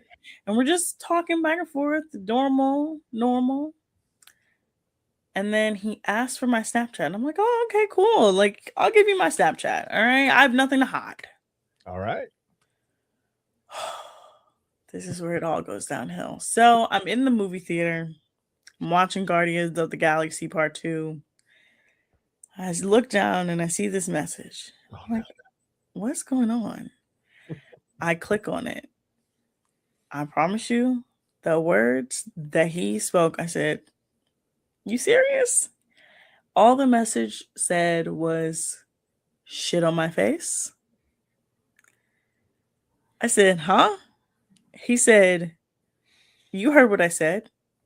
Shit on my face. I said, are you asking me this? Asking me to do this? Like, what's going? He was like, yeah.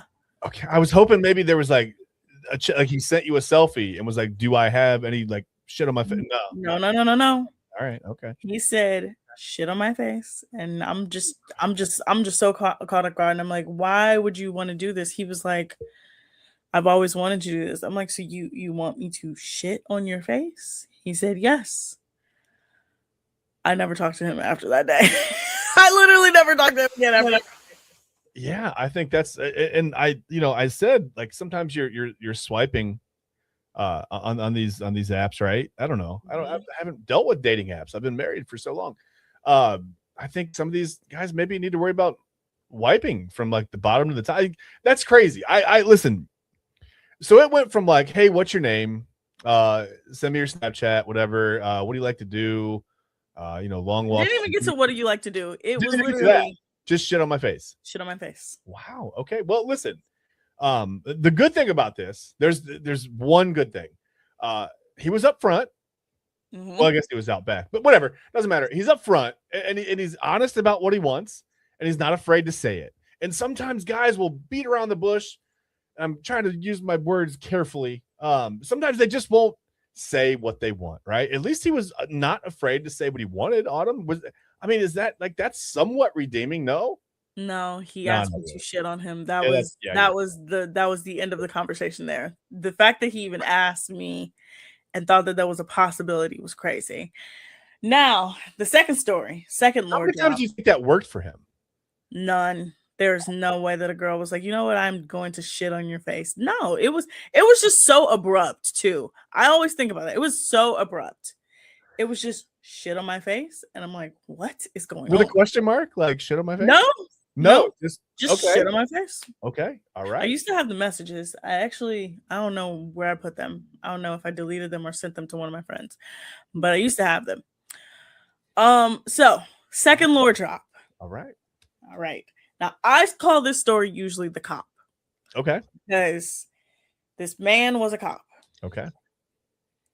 I want y'all to understand this. This was at a desperate time in my life. I was willing to do anything for the attention of a man. I was very male centered. Just judge me off of that. Yeah, not that. So I was, of course, again, it's always Bumble. It always comes back to Bumble. I was on Bumble. I saw this guy.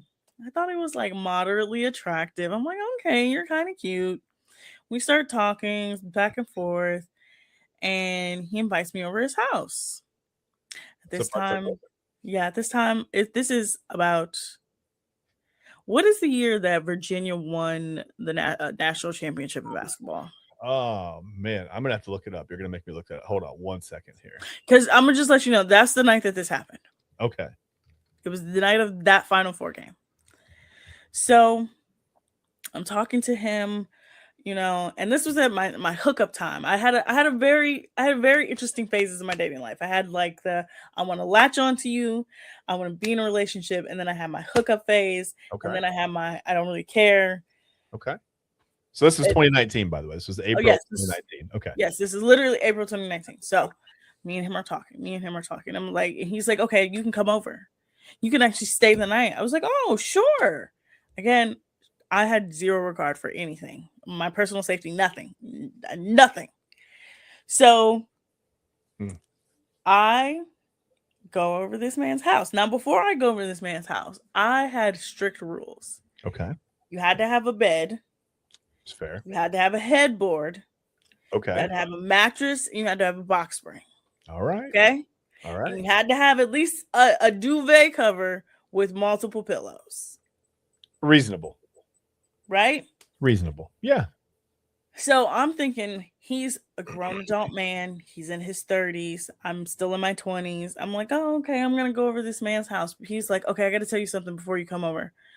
I'm like, okay, what is it? He goes, I don't have a box spring. I just have a mattress. Should have been my biggest red flag right there. Okay. Should have been my biggest, but I didn't. I digress, right? All right. So I'm like, okay. He was like, but this is not gonna make you judge me. I'm like, no, like whatever. So I go over his house. I still end up going over his house. All right. I get to his house. We hook up right away. And then right after, I'm like, oh, okay, I just need to use the bathroom. I need to freshen up because I plan to be over this man's house all night long. Right. I go into his bathroom. I instantly look down, and it's just hair. Oh, no. He had shaved in his bathroom sink and just didn't clean it up. Oh, man. I said, okay, this is interesting.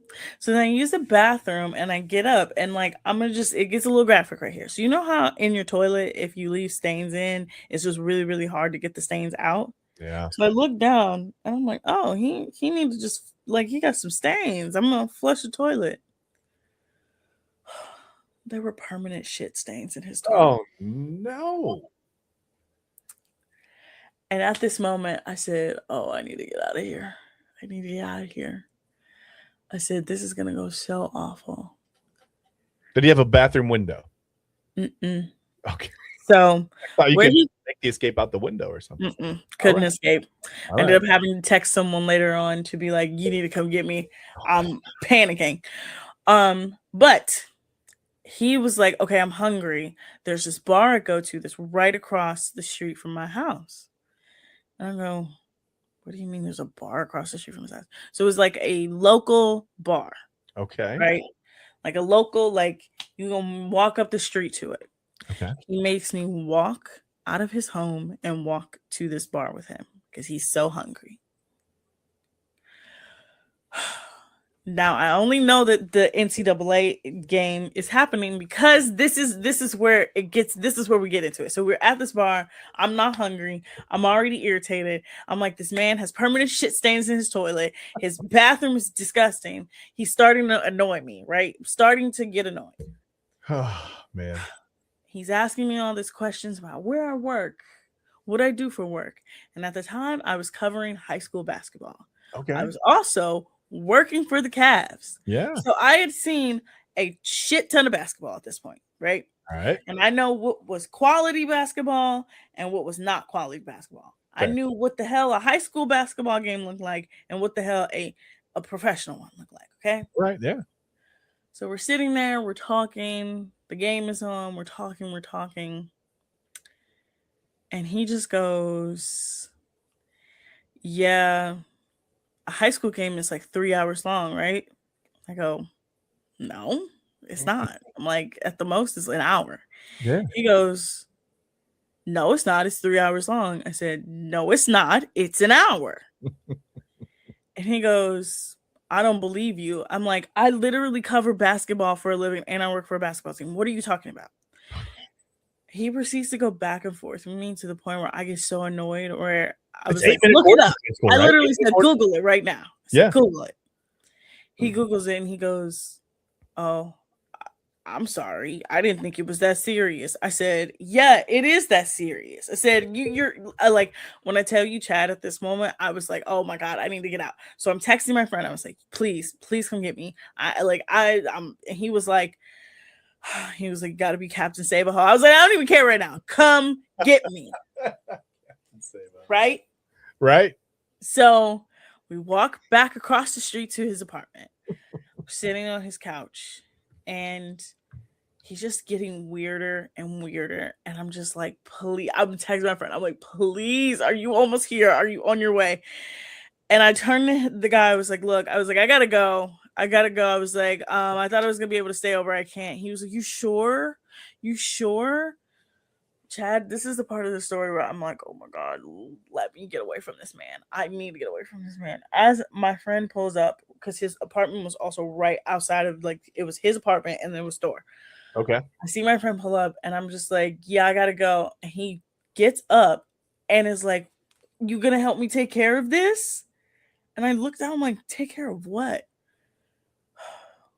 It was his erection. Oh my God. And I'm like, oh my God. I was like, get me out of here. I said, no, I'm good. I said, you know what? I said, I'll text you later. I've never walked faster out of a man's apartment, blocked him.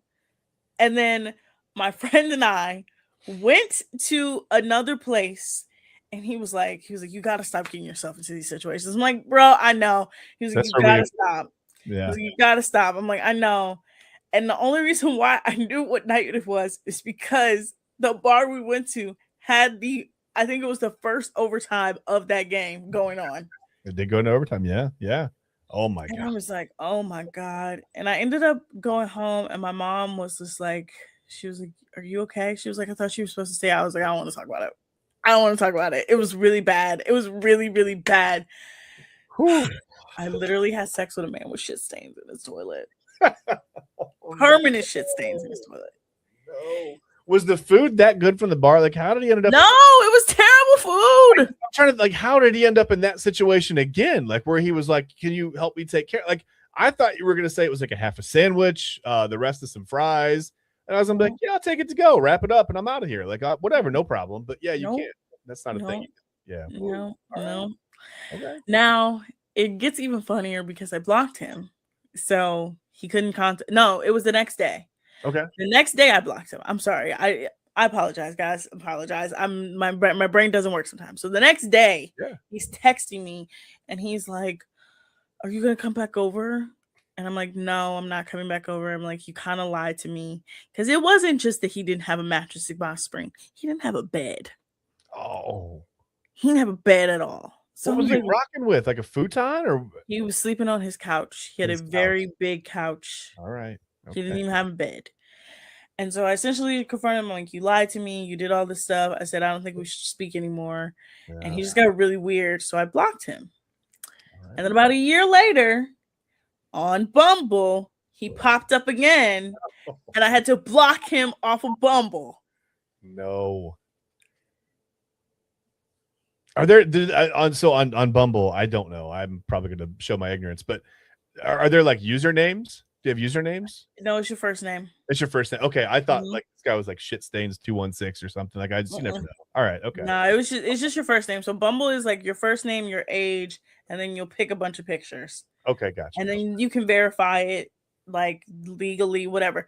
But it was just like I was like, this is terrible. And this was at a string of, when I say it was a terrible string of bad dates. And this was the one that I was like, I literally had to say, I gotta stop. Yeah, maybe part of Bumble should be you have to like prove what you have to verify your sleeping arrangements, right? You got to show that, and then you have to take a picture of the inside of the toilet. You got to know what the inside of the toilet looks like. You have to know there's no shit stains in there. I think that's It important. was permanent shit stains. So when I flushed the toilet, That's for me at that bar across the street all the time, Autumn. That's what happened. You realize that? It was just so bad. But yeah, that's my lore drop of the night. Oof. Now, you guys that are watching, and of course my beautiful co-hosts, I'm gonna do another lore drop. Which one would you like tomorrow? Would you like the one I call Whiskey Dick, Mac Miller, or the drug dealer? Okay, do we get two? Yes, you get two. Okay, so now, I'm curious about whiskey part. I'm curious about that, but I'm gonna go Mac Miller and drug dealer. Okay, Eli, do you want to do the same? Okay. You guys, like, whatever gets me. I don't want to be on the screen. Just yes. I know Double A is going to listen to this too, so he has to vote. It's Whiskey Dick, Mac Miller, what is drug dealer? One of the three. All right. One of the three, or two of the three. All right. Fair enough. When we come back from the break, I'm going to quiz Chad on his favorite subject. Love Island USA. It's no new episode tonight. No new episode. There's technically only 4 episodes left, 3 regular episodes, 1 After Sun. But when we come back from the break, we're going to talk about Love Island USA, what we expect of tomorrow's episode going forward. And also, I'm going to give Chad a little quiz. You guys are watching us spiral here on the Daily Spiral here on Inside Edge Network. Fanatics isn't just our name, it's who we are. Loyal, passionate fans dedicated to our favorite teams and to the sports we love. That's why we're honored to be able to offer fans the world's largest collection of official sports apparel and sports jerseys from all leagues, teams, and players you love. We feature a wide selection of gear from every league, including the NFL, MLB, NBA, NHL, and NCAA merchandise, which allows us to serve fans of football, baseball, hockey, basketball, lacrosse, soccer, golf, and, well, everything else that gets your heart pumping. Go to fanatics.com by using the QR code on your screen right now to celebrate your teams. That's fanatics.com, a proud sponsor of the Inside Edge Network, Cleveland's digital leader.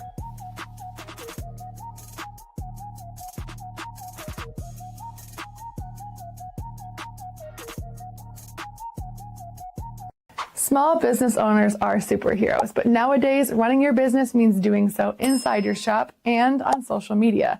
That's why you should make Omega Video Marketing your sidekick. With a decade of content creation experience, I create dynamic, informative, and fun videos for your specific social needs that will increase brand awareness, get you more followers, and keep your social pages and websites current and fresh. I offer flexible pricing and turn times and will work with you to understand your brand and your story.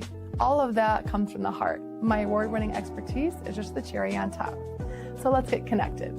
After all, your brand is the alpha and my expertise is the omega. Discover our collection of handcrafted candles. That's right, every product is thoughtfully created in small batches free from harmful toxins for mindful everyday indulgence. Our candles are hand-poured in coconut soy wax with natural wood wicks, offering a long-lasting burn and rich fragrances. Create a cozy, safe ambiance for your home with candles from Alley Rose Fragrances.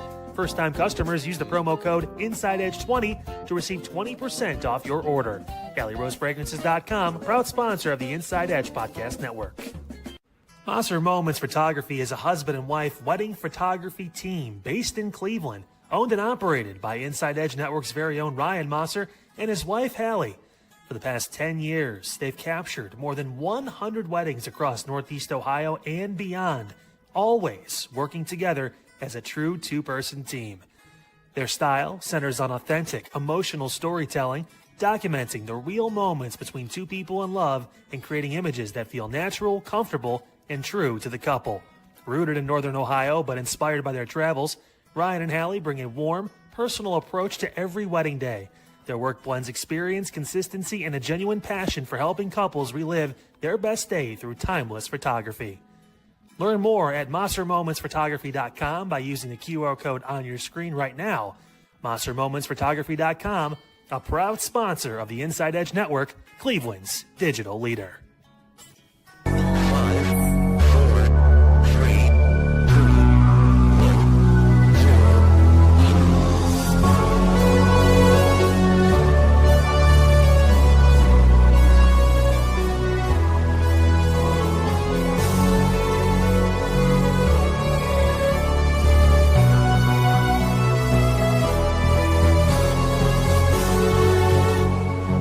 All right, welcome back, everyone. About 20 minutes left in the show, not even really. So we're going to talk about our favorite subject. There's no new episode of Love Island tonight. Like I said, it's 4 episodes left. Technically, we have tomorrow, which is Family Day. We have Friday, which is the day we find out who is in the finale. We have Saturday, in which we're going to have After Sun. And then Sunday is the big finale where we find out who is the winner of Love Island Season 8. Now, we do have some cast tea, some cast drama going on right now. Corbin is back in Miami. Uh-oh. Our favorite robot back in Miami, and he is already on one. He has followed multiple girls on Instagram. Oh, my. And has been Snapchatting a ton of girls. Any girl essentially that has sent him a Snapchat since he was on the show, he has responded. And these girls are posting them on TikTok. So we have that. We have Amora shading Melanie once again, and somehow in putting Sinister in her Love Island photo dump, which crazy. There was a post. I'm gonna read it. I think I found it. I found it somewhere. It was a post about KC and TT. Okay. And essentially it was calling out the hypocrisy that they are already coupled up, because it's been literally a week since they coupled up. And saying that for a girl who says that she's never had a boyfriend, she has 2 restraining orders because she attacked 2 different women over 2 different guys who she claimed to be her boyfriend. And that post was liked by Sydney, one of the other Casa girls. Whoa. All right. Okay. And I'm gonna end this last bit of tea on a funny note. Jen and Gall, if you guys don't know Gall, a man who ran around and said it's Gall's big night, and then proceeded to get dumped the same night after he dumped the girl who brought him into the villa. He posted on TikTok. He was like, he keeps getting messages that he thinks are important, but it's just Jen sending him her favorite hate comments about him. Oh my God. And one of them was a girl saying that she paid an Epsi witch to put bad juju on him. Okay. All right. Look, he's been a bit of a sport. He's gone with it. He's gone with the fact that people are made fun of him. His own family was literally making fun of him. His home family literally said, "We started a page and like the way you treated Jed was terrible," right? And he's insufferable, Autumn. Like he was awful, man. He was terrible. He really was. And look, I'm gonna just say this. I told y'all, ugly men have the weirdest confidence, all right? The uglier the men, the higher the confidence. But they will also punish you because they're ugly. And that's what Gall did. Gall punished Jen because he's ugly, okay? And I looked at his face, and I'm like, even if he got rid of the stupid mustache, he would still be ugly. That mustache isn't doing anything for anybody. I'll give you that. You're right. So yes, that's the cast tea. Again, we are 4 days away from that's crazy finale, which AA and I will live react to the finale here 8:30 on Sunday on Inside Edge Network. Looking forward to that. It's going to be interesting. Now, last night's vote. Chad, did you vote? I did not. I missed it. I was so far behind on episodes, and I tried to look this. I was like, can I still vote this morning? And no, I could not. Sadly, it still says thanks for registering. And I don't know that that's ever changed. That page has never changed in my app. So maybe they don't trust me with a vote yet. Let me explain the vote that happened last night. So Okay. Love Island producers released a post that was like, hey, pay attention to the vote tonight, because if you pay attention, it's what people have been calling for. Now, everybody thought this was going to be the vote to be the least compatible or dumped from the island. That's usually what it is. Usually at this time is who gets dumped from the island. You vote to see who gets dumped, right?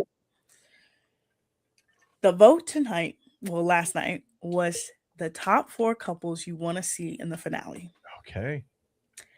And it was a very overwhelming support for, of course, the core 4, the 4 girls. Now, I've seen some people vote. I saw at least 2 people vote Kenzie in, which I don't understand how that happened. Kenzie and Dylan are not. Did she make up somehow with the karaoke thing? I know that they kind of killed it on the karaoke thing, Kenzie and Dylan, right? Dylan became the most insecure child I've ever seen in my life. He had the same conversation with her 3 different times in one night. Oh my. Okay. All right. So I think the number 4 spot is really down to 2 people. Okay. 2 of my other enemies, Zach and Kata, who became exclusive. Not a situationship though. Not a situationship. Well, but only until they leave though, right? They're not a true couple. They said, and I quote, we're exclusive. So that means they're not dating anyone else. Okay. They're dating each other, but they're not boyfriend and girlfriend. Oh, okay. All right. Because Zach was afraid to call her his girlfriend. Okay. He said, and I quote, we're moving a little too fast, even though they've been together literally since day 3. Yeah. Okay. She's one of the girls, honestly, of all, like, of a lot of the girls, she's the one that probably makes a lot of sense to me. She, like, I don't know. I feel like she's the most genuine, one of the most genuine girls. I feel like this is on Zach, right? I mean, she's a decent girl. Okay. All right. Yeah, Zach is terrible. Yeah, I'm not a big fan of Zach. So no, I think Zach is awful. I think Zach. I'm gonna tell you the greatest example of Zach is. Zach is just a messy bitch. Fair. That's what he is. He's just a messy bitch. He's got half a beard in his sink and shit stains in his toilet, right? No. So he's the kind of I say this. He's the kind of guy friend where, like, if I had a guy friend like him, I would just argue with him all the time, right? Okay. And everybody would be like, "Oh my god, you guys should date," and it'd be like, "No, I actually want to hit him. I literally." I'm not arguing because there's tension between. I actually just want to argue with it. Right? Yeah, it's like it genuinely he pisses me off. Like that's the kind of like, and then like when he starts dating someone and they're like, "Oh, you guys argue like brother and sister," and it's like, no, I genuinely don't like him. And then people will ask you, "Well, why are you friends?" And you're like, "I'm friends with him because he's friends with other people I know." That's the only reason why we're friends, right? Yeah. But he's one of those people that just constantly antagonizes people, and you're like, "Why are you in this friend group?" Last night alone, they were talking to him, like he helped Casey with his whole girlfriend proposal. Mm-hmm. And TT was like, "Zach, I'm surprised you're involved in this. You never talk to me." Okay. So this should show you everything you need to know about Zach. There you go. Like we said, he says what you want to hear on the surface, but he moves it a different way behind the scenes. Yeah. Okay. He even tried to get Carl caught up in something. He asked Carl randomly, "What's your type?" Like, again, we are 4 days away from the finale, and you're asking Carl, "What's your type?" Don't mess with Carl. We like Carl. Don't mess with Carl. And Carl just like, "Yeah, tall, athletic." And he was like, "Oh, so basically Anaya?" He was like, "Yeah, she's great." And he deaded the conversation. And I'm like, he was trying to be messy. He was trying to be like, "Oh, so your type is not Anaya? I'm going to go tell Kata, who's going to go tell Trinity, who's going to go tell Anaya." Man. So that's doing too much. That's doing too much. Yes. I can't co-sign to that. I can't do that. No, Zach is literally the definition of a messy bitch. So we have Zach the messy bitch. We have Sincere the pathological liar. Yeah. We have Casey, oh my God, let me tell you right now. Casey calling himself, saying to Sincere, yeah, TT's not worthy to be my woman. I'm sorry, what? He told Sincere, yes, she's done everything she can to prove to me that she's worthy to be my woman. Sir, what are you talking about? You're the prize? You're the prize? I keep saying to people, who gonna be the boy? Who gonna be the boy? You're the prize. And I'm not, look, I don't hate on anybody who have self-confidence, but don't tell me, yeah, she's done all she can do to prove to me that she's worthy. Yeah, that's weird. I'll give you that. Self-confidence is fine. This dude's crossed the line pretty much every time he opens his mouth. So that's different. That's different. Yeah. And then like the scavenger hunt was okay. It was just weird. They all got together and he was like, yeah, I have a girlfriend now. And everybody's like, girlfriend? It's been a week. Dude. You've been back in the villa for maybe a week and a half. So right now, Trinity and Bryce are the couple, right? That's okay. They're the kind of pinnacle of what's going on here. They're okay. I would say Trinity and Bryce number 1. Okay. Carl and Anaya number 2. Yeah, that's fair.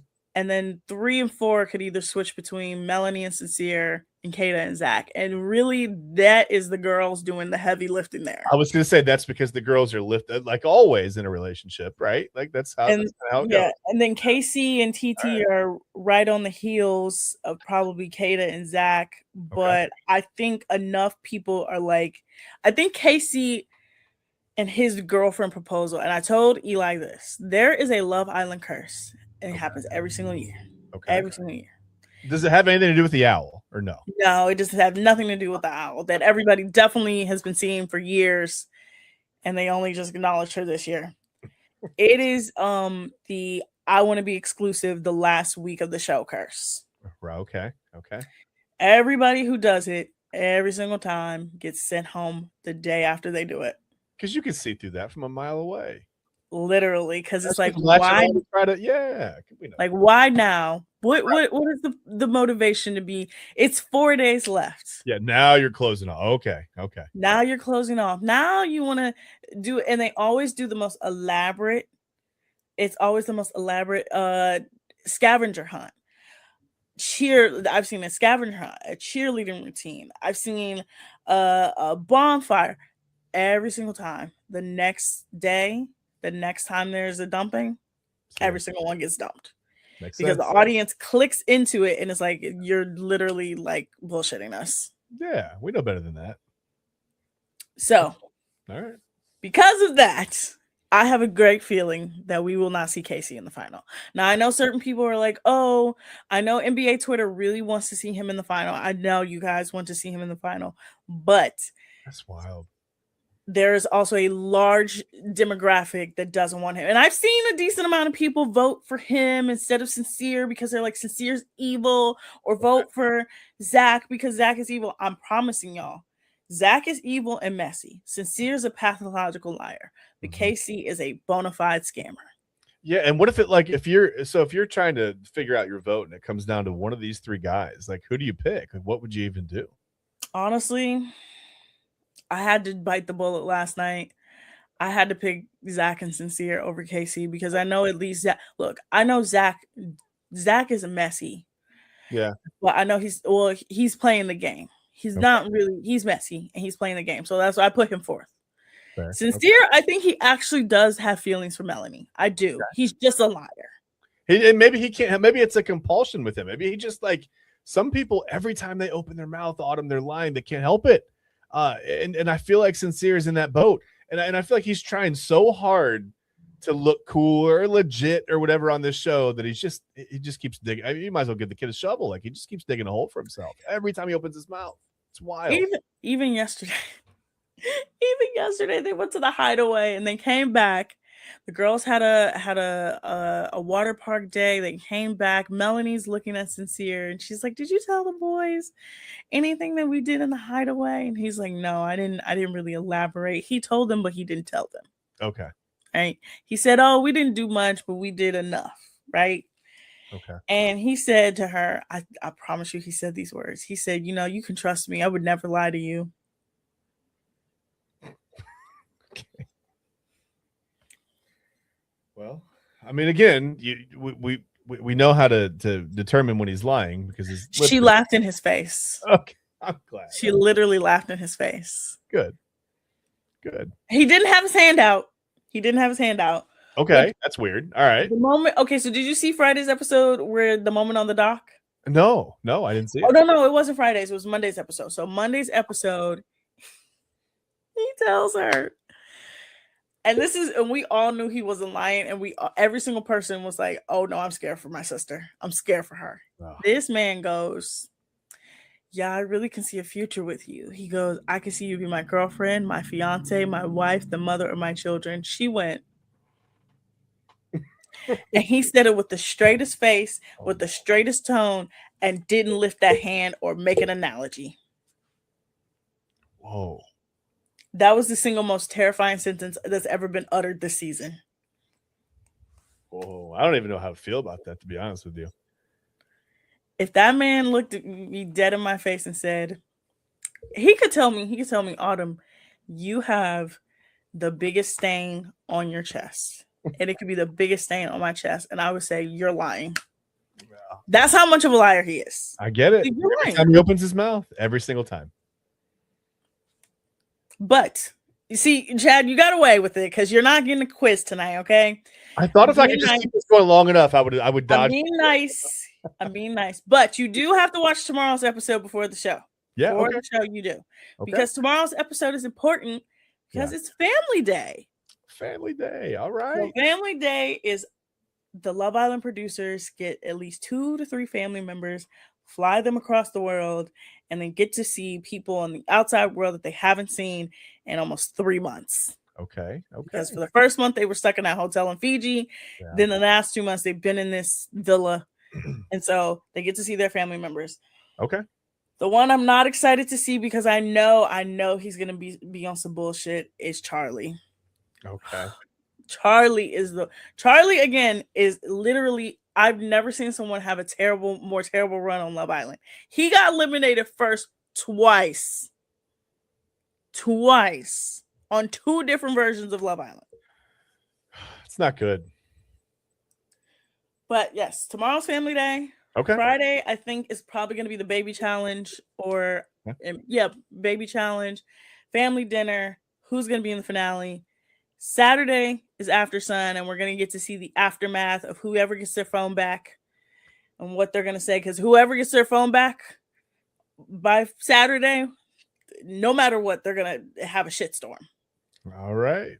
And then, of course, Sunday, finale.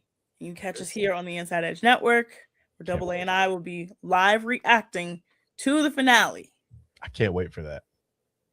Now, Chad, I have my good spiral and my bad spiral of the day. Okay. Good spiral. Wimbledon has been great. It's been really great. Okay. It's been beautiful. Okay. I'm excited for it. I'm going to keep going. Bad spiral of the day. Jamel Hill versus Stephen A. Smith. I don't want to touch it. Nope. Anything involving Stephen A. Smith? Nope. Cesspool. all over a conversation about Draymond Green. Oh my gosh. All right. But Chad, we've come to the end. That's it. You guys can catch us tomorrow. We will talk about Love Island. We will not live react. It'll be a couple hours after. Yeah. We will react to Family Day. Yeah. Yes, Family Day.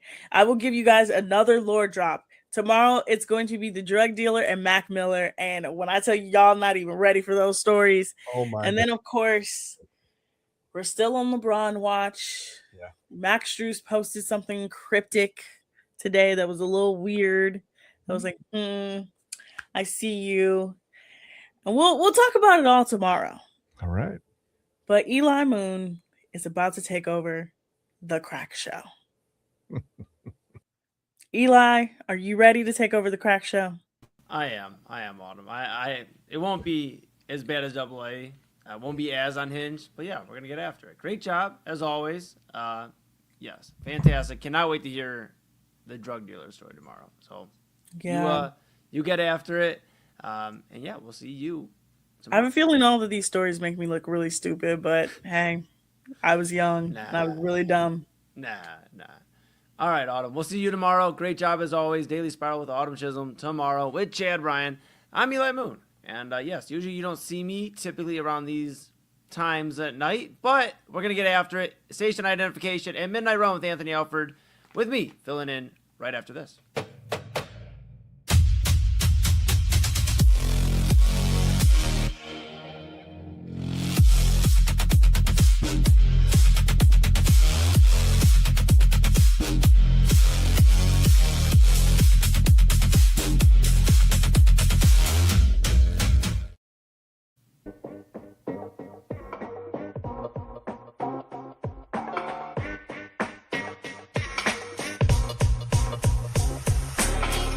This is Midnight Run on the Inside Edge Network. Here's your host, Anthony Alford.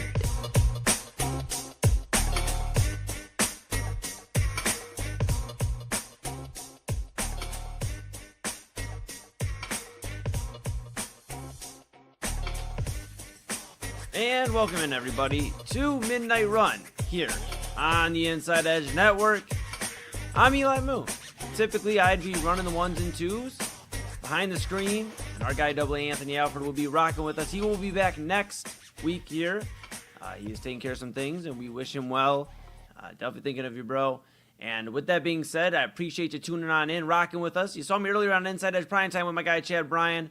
Going to talk about some interesting things that have crossed my mind throughout the last 24 hours or so with some of the news recently here in Cleveland specifically. We'll get into all of that. But make sure if you're here for the first time, you like, subscribe, follow at Inside Edge Net on all of the socials. That's YouTube, X, Facebook, Instagram, TikTok, Twitch, all of it. Make sure you smash that notification bell so you know when we're going live. Daily and weekly programming here for you. Go to InsideEdgeNetwork.com. Read about your favorite personalities here on the Inside Edge Network. Check out our partners page. Could not do it without our partners. We appreciate them. Appreciate you at home. So go to the merchandise store. Grab, of course, a shirt, a hat, a mug, a polo, a windbreaker.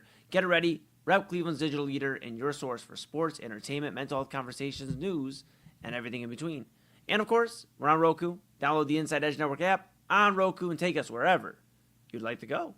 Take us with you. All right. Got a lot to get into here tonight, folks. I've been thinking, like I said, Cleveland-based, obviously. We're Cleveland's digital leader. I've been thinking, legacy, this era. You know, we talk all the time about eras. You know, we look back, you know, my dad talks about the 90s, how the 90s Indians at the time were just a team you really wanted to root for, wanted to see you win it. And obviously they had two chances in 95 and 97. They didn't get them done, but they had an opportunity to, and they were a lot of fun. So people think of all the talent on those teams. You know, you think of some of the great Cavaliers teams over the years, you know. So it got me thinking, with Donovan Mitchell signing his extension, his 4-year extension yesterday, where does he rank in terms of Cleveland legends, Cleveland icons? And then Jose Ramirez, I started thinking there as well. Now, he's out right now with injury, but the Guardians have been able to ink him to 2 different extensions, very team-friendly deals. Where does he rank? Now, we talked earlier tonight on Inside Edge Primetime. We'll dive right into it. We talked about, you know, Jose Ramirez and what are the Guardians deciding to do? You know, now, you think about it, Jose Ramirez, one of the key components on that 2016 World Series team. Since then, he hasn't been able to get back there. He's watched guys he came up through the farm system with go to different cities, whether they've struggled or done well. You know, Francisco Lindor, you've seen him go to New York. You've seen other guys leave, you know, since making an impact here in Cleveland. Shane Bieber over to Toronto. You know, Jose Ramirez has been the one constant here in Cleveland when it comes to Cleveland baseball.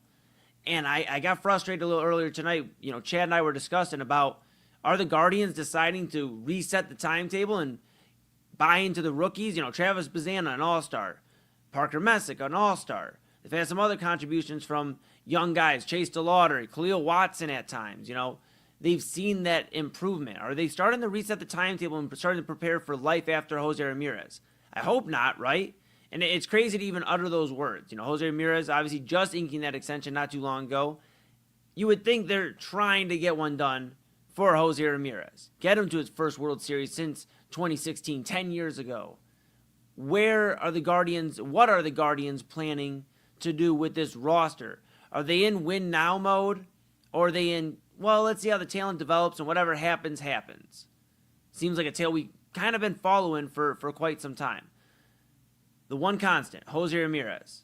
And I think that the Guardians at this point owe it to him to go out, make a big move, go get a big bat. I understand with the lockout impending. I understand contracts, the way contracts work. They probably don't want to take on a pretty heavy salary. But you owe it to Jose Ramirez. You're not going to have much longer with Jose Ramirez. Not saying he's turning 38, 39 tomorrow, but he's 33. He'll be 34 in September. That means by the end of this year, he'll be 34. Then if you have this lockout, he'll be 35 before he reaches, another season of MLB. We're not going to have the same exact Jose Ramirez we had at 26, 27. Not saying he's just going to completely fall off, but you'll see somewhat of a decline talent-wise. He gets older. That's what happens. That's why anomalies such as LeBron James are anomalies. Exactly that. Because you don't see that type of production in the 40s. You get to 40, 41. You don't see that type of production. The Guardians have a short timetable to get something achieved with Jose Ramirez. To hoist a World Series trophy, or at least get back to the dance. Get back to where, you just need a few games to go your way and you're the World Series champions. I know it seems like a far-fetched thought with the Guardians being a game out of the AL Central right now to the Chicago White Sox. And there's a lot of improvement, whether it is going to be by this farm system, by these rookies, by these younger guys, or if they're going to go out and get a big bat. I told Chad the other day, I said, Wilson Contreras from Boston. He's like one of those guys on the wish list in terms of if the Guardians could go out and just grab somebody like him. He could impact the locker room, create a spark, a buzz, and of course, he can hit the baseball pretty well. Something the Guardians definitely shouldn't be saying no to is more bats offensively. He's in the home run derby for Boston. He's a guy who's definitely been in the news. He's got a lot of passion. Maybe that's what you need here in Cleveland, a spark. So I think about Jose Ramirez, and then I start thinking about Donovan Mitchell. Now, Donovan Mitchell just signed a 4-year extension per Shams Charania yesterday morning. And I've been thinking, yes, Donovan Mitchell has had his decision with some of the Cavaliers. And yes, we've felt as Cavs fans and media all across the nation here has talked about Donovan Mitchell and how he hasn't felt pressure. We've definitely been hard on him here in the Inside Edge Network in terms of the no pressure comment and I'll see y'all in 19 weeks. We're just going to get after it. I've won in life regardless if we win a championship or not. Those are some questionable comments. The Cavaliers obviously lost in a sweep to the New York Knicks. Looked completely outmatched for 4 games of basketball. And if they do happen to strike out on LeBron James, now, again, I feel pretty confident he is coming back here to Cleveland. But if they do strike out on LeBron, for all intents and purposes, they're running it back without Dean Wade, without Keon Ellis. They're running back the same roster for the most part. So with Donovan Mitchell, I start to think there are more similarities than not when it comes to Jose and Donovan. The Guardians have never really brought in a bat in the Jose Ramirez era. Sure, you could say, they had Edwin Encarnacion. They had Mike Napoli, who was hitting the cover off the ball at times during that Indians run in 2016. But when it became Jose Ramirez's team, when the dust settled and Frankie's gone and it's Jose's team, they have not went out and got somebody that can absolutely impact the team offensively, and it shows. They haven't been back to the World Series in 10 years. So it's frustrating when you see that. Now, Donovan Mitchell, again, he's got a lot of hate this last offseason, or this offseason we're currently in, because of the playoff performance. We're kind of sick of not getting to where we want to get to with Donovan, which is when we traded for him from Utah, was an NBA championship. And we haven't got that. We've got to an Eastern Conference Finals as this last postseason, and that's the furthest we've gotten. Now, we obviously brought Donovan in. There was a core 4, right? Him, Darius Garland, Evan Mobley, Jared Allen. It's not really the same core 4 anymore. They've made a movement with James Harden. Thought that would be the missing ingredient. It's not. I'd be interested to see what it looks like when he gets a full season. That is James Harden, here with this Cavaliers unit. Seems like he's going to take a team-friendly deal and be back here for multiple years. I'm interested what that looks like, but that wasn't the move. And for Donovan, let's be fair, as much criticism as we've given him over the last couple of years here for the postseason runs and whatever, he really hasn't had that big move to go out in terms of roster construction, go out and say, that's my guy, let's bring him in and change how this roster looks.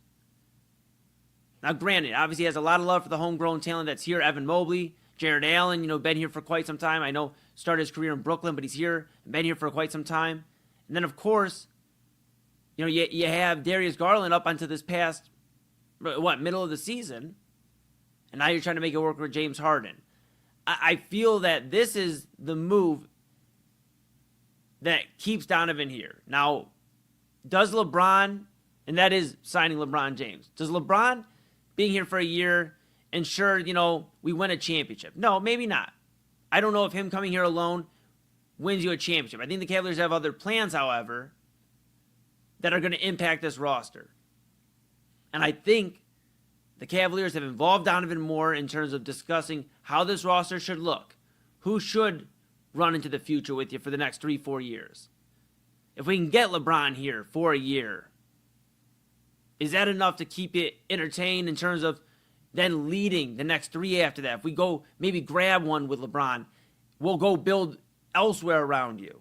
We look maybe into these other trades. I wonder how much they're talking to Donovan. And that's the one up I would say he has over Jose Ramirez. The Dolans really don't care to spend money. So as much as we plead, the players wanted to see a move, whatever. It's not happening. So that's the one up Donovan has. But you start to think when it comes to this era of Cleveland Cavaliers basketball, Cleveland Guardians baseball. How is this era of Cleveland going to be remembered? We have not necessarily aging folks. I understand. 33 turning 34. Not old necessarily, but starting to get towards the back nine of the career, right? Donovan Mitchell. He'll be he's 29, he'll be 30 in September. Starting to get into the back end of his prime and the tail nine of his career. How is this era going to be remembered? Are the Cavaliers and Guardians going to go out and make the moves that can put them over the hump? They have a superstar player. I know Jose injured right now, but when he's healthy, they have a superstar player. The Cavaliers have a superstar player. Are they going to go out and make the moves and bring championships here to the city of Cleveland? That's what I've been thinking about. Just this city being able to capitalize on these moments. Stars don't come into town every single year, every decade. That's why we were so overjoyed when LeBron James came back in 2014, the second time, playing here for the Cavaliers. And you just wonder, with the Cavaliers making that extension, with Donovan, what exactly is in the cards for the Cavaliers, and with the trade deadline on August 3rd for Major League Baseball, what exactly do the Guardians have planned to put Jose Ramirez in a position to go win a championship? So keep an eye on all of that. Thank you for tuning in here on Midnight Run with Anthony Alford. I'm your guest host, Eli Moon. Like I said, usually a little weird for me being in front of the screen here at midnight, but we're rocking and rolling, man. Make sure you like, subscribe, follow at Inside Edge Net on all the socials, YouTube, X, Facebook, Instagram, TikTok, Twitch. Check it out. Make sure you smash that notification bell so you know when we're going live. Check out InsideEdgeNetwork.com. Read about all your favorite personalities. Go check out our partners page. Cannot do without them. And go to the merchandise store. Grab something nice that's you out there. Rep Cleveland's digital leader. Whether it's a hat, a shirt, a mug, a polo, a windbreaker. Check it all out. And download the Inside Edge Network app on Roku. Take us wherever you want to go. Yes, we got 4 daily shows, weekly shows. And yes, I'm going to need a cup of coffee. You grab your drink as well. Grab your dinner if you're on the West Coast. And when we come back, we are going to talk about LeBron. We talked a little bit about what happens if the Cavaliers bring him in or if they don't bring him in. I want to talk about what story necessarily LeBron is looking for. We've discussed on Primetime and across the network. What is LeBron looking to win? Is he looking to just be happy? Is it about the money? I mean, that one seems a little off, at this point. It does not seem that way. But what exactly, what story is LeBron trying to tell? We'll talk about that here on Midnight Run. And then later on, Conor McGregor fighting again this weekend. First time in quite some time. Is this the UFC's attempt to basically keep on top of the mountain with a few other promotions making some noise, whether it comes to boxing or MMA? Is Conor McGregor going to be able to keep the UFC in the top of the MMA world, the top of discussion when it comes to combat sports? Talk about all of that here on Midnight Run when we come back. Stay with us. Key On Sports is the leader in Ohio high school athletic coverage in written, print, and video streaming. From the latest news and results and written content to the high school football game of the week every Friday, Key On Sports has you covered. The vision of 15-time published author Vince McKee has become the most trusted site in Ohio high school athletic news. From podcasts to player profiles, Key On Sports is your one-stop for all of it. Visit them today at keyonsports.com or on YouTube at Key On Sports. Check out their socials on Twitter and Facebook as well. Clean energy, bold flavors, and no jitters. See why people won't shut up about Dubby. Clean energy, no jitters or crash. Whether you're starting your workday or getting ready to exercise, Dubby Energy helps you lock in and focus. With over 15 flavors to choose from, you can't miss. Order Dubby Energy right now by using the QR code on your screen and use the promo code InsideEdge10 to receive 10% off your order. Dubby Energy, your energy-focused sponsor of the Inside Edge Network, Cleveland's digital leader. Discover our collection of body mists made with clean, minimal ingredients. Handcrafted with natural essential oils and clean ingredients, they offer a natural alternative to synthetic fragrances. Perfect for sensitive skin and those seeking clean, mindful self-care, and the perfect gift for you or your special someone. Courtesy of Alley Rose Fragrances. First-time customers, use that promo code InsideEdge20 to receive 20% off your order. AlleyRoseFragrances.com, a proud sponsor of the Inside Edge Network, Cleveland's digital leader. Whether searching for a baseball autographed by your favorite World Series slugger, a signed football by an iconic Hall of Famer, or the jersey of a world-famous soccer star, you've come to the right place.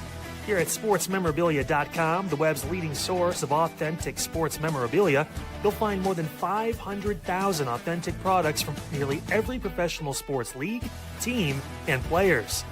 Not only will you find your next prized sports possession with ease thanks to superb customer service and tremendous site experience, you'll have the satisfaction and peace of mind that every product listed comes complete with a certificate of authenticity and is fully backed by the SportsMemorabilia.com lifetime authenticity guarantee. Go to SportsMemorabilia.com by using the QR code on your screen right now. SportsMemorabilia.com, a proud sponsor of the Inside Edge Podcast Network, Cleveland's digital leader. Find us on InsideEdgeNetwork.com for the latest information on your favorite shows, personalities, and network partners. Plus, guess what? We have a merch shop. That's right, we have network polos, t-shirts, champion jackets, hats, and bottles. Rep the network. Every purchase supports independent sports and entertainment media. Use the QR code on your screen right now to check out InsideEdgeNetwork.com. That's InsideEdgeNetwork.com.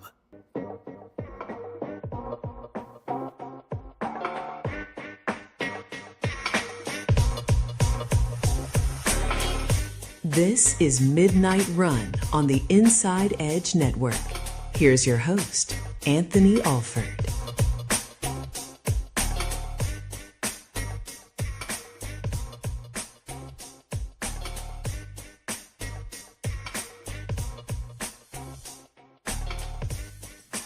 And welcome back to Midnight Run here on the Inside Edge Network. Double A, Anthony Alford.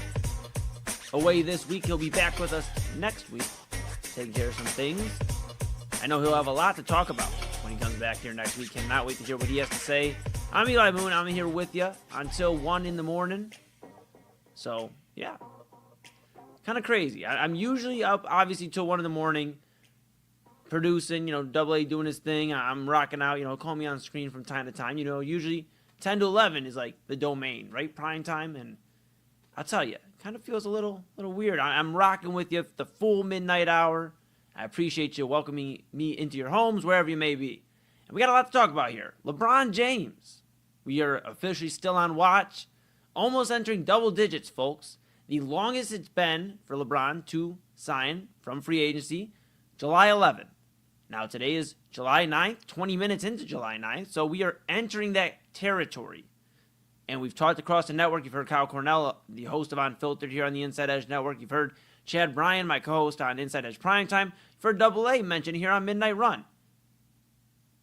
That the teams have gone from, centered in on 2 to 6. And then maybe now it's 3, maybe 2. It makes you wonder, how long has LeBron really known his decision? Because at this point, watching the podcast, Max Kellerman and Rich Paul going at it, talking about here's the whiteboard and here's why this is a negative for this team and here's what we like about this team. Having Bob Myers. Now, a lot of us, may or may not be familiar here in Cleveland, but if you look into the front office at Golden State at the time, they were on their dynasty run. Bob Myers, a part of that Golden State front office.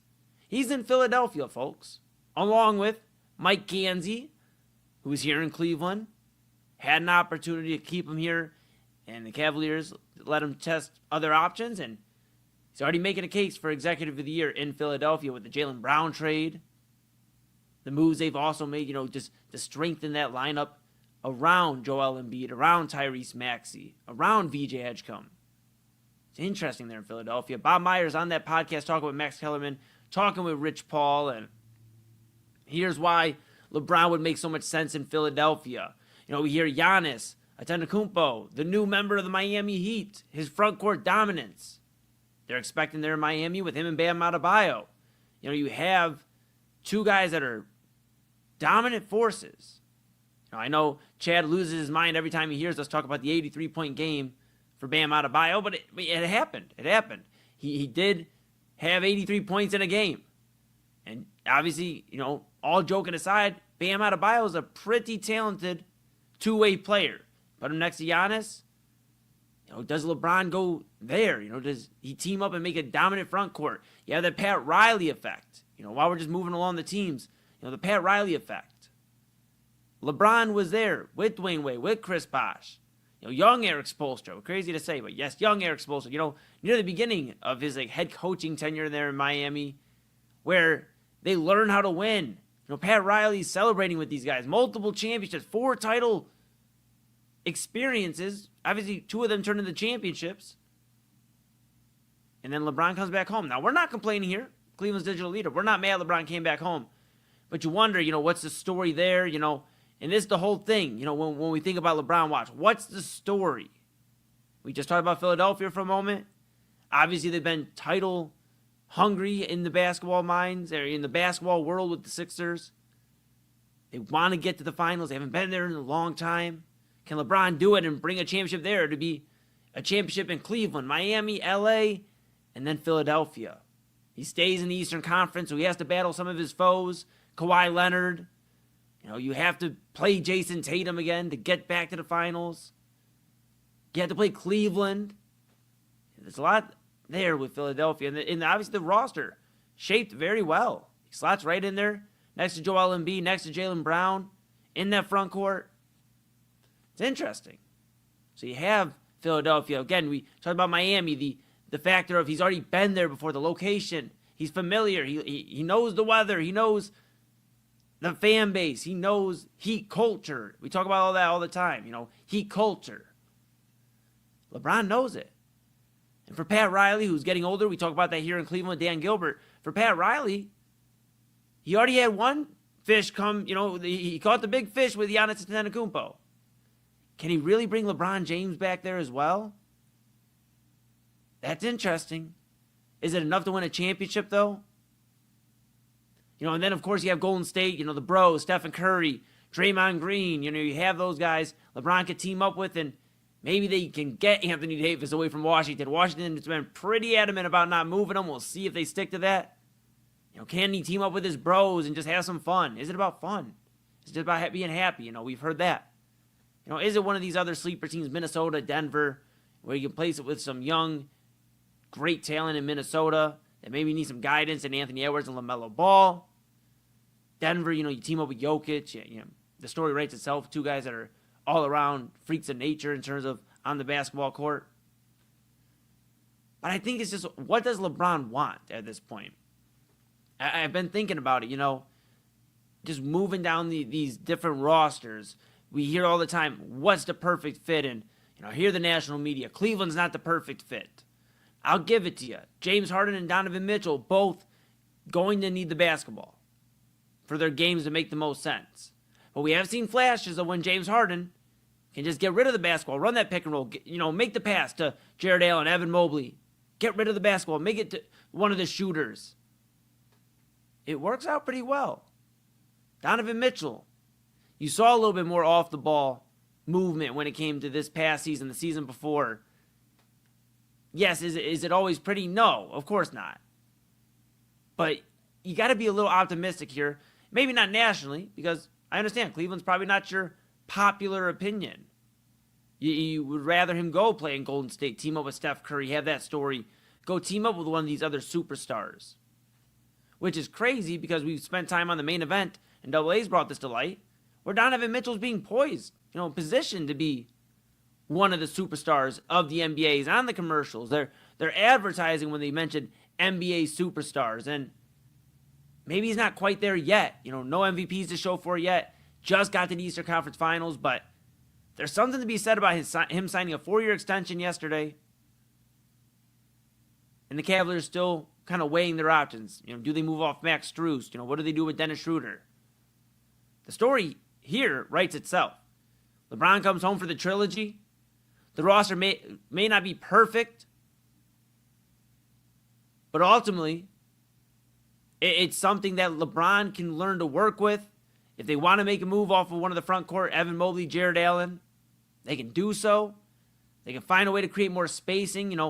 They're going to be open to interpretation if the Cavaliers bring LeBron back in. Because they're not going to just bring LeBron in and go, this is it. That's not enough to win a championship in the year 2026, year 2027. It's just not. They're going to have to bring somebody in, whether it's DeMar DeRozan, whether it's getting the Wizards to get off of Anthony Davis. And then the big question is, can he stay healthy? But you're going to make another move, and that's going to be telling in the next couple of days. I think we see things really heat up in order for the Cavaliers to be in position. That's the story, though. He comes back home, finishes it here, the third run here in Cleveland, where it began, his NBA career began. He lifted a championship here 10 years ago. Did he sign back here? Of course, if it's about winning a championship, you could argue Miami might be in a better position. You have Giannis, you have Bam.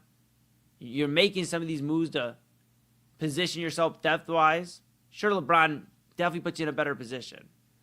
Minnesota, you could have the argument. Anthony Edwards, one of the young rising stars in the NBA. Maybe. But why not Cleveland? I know the bad taste in everybody's mouth. The sweep to New York Knicks. The game one just debacle where we blew it. The Cavaliers blew it. But they were in the Eastern Conference Finals.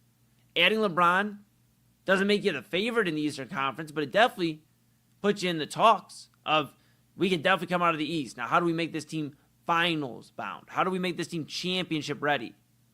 Is it going to take moving off of Jared Allen now in the front court or Evan Mobley? Because it's one thing's for certain here in Cleveland. Again, it's Donovan Mitchell is here to stay. These other teams, maybe excluding Miami, because I think Miami gives LeBron a little bit of a chance because Giannis isn't in the same mindset. If it is about winning, then they have the same mindset. Giannis wants to go win. That's why he's not in Milwaukee anymore, folks. But these other teams, it's really just a reunion to have some fun with the bros, kick it on the court, have fun, stay where you're comfortable at. If it is Golden State, if it is the Warriors, and he just wants to have fun. So what story is LeBron trying to tell?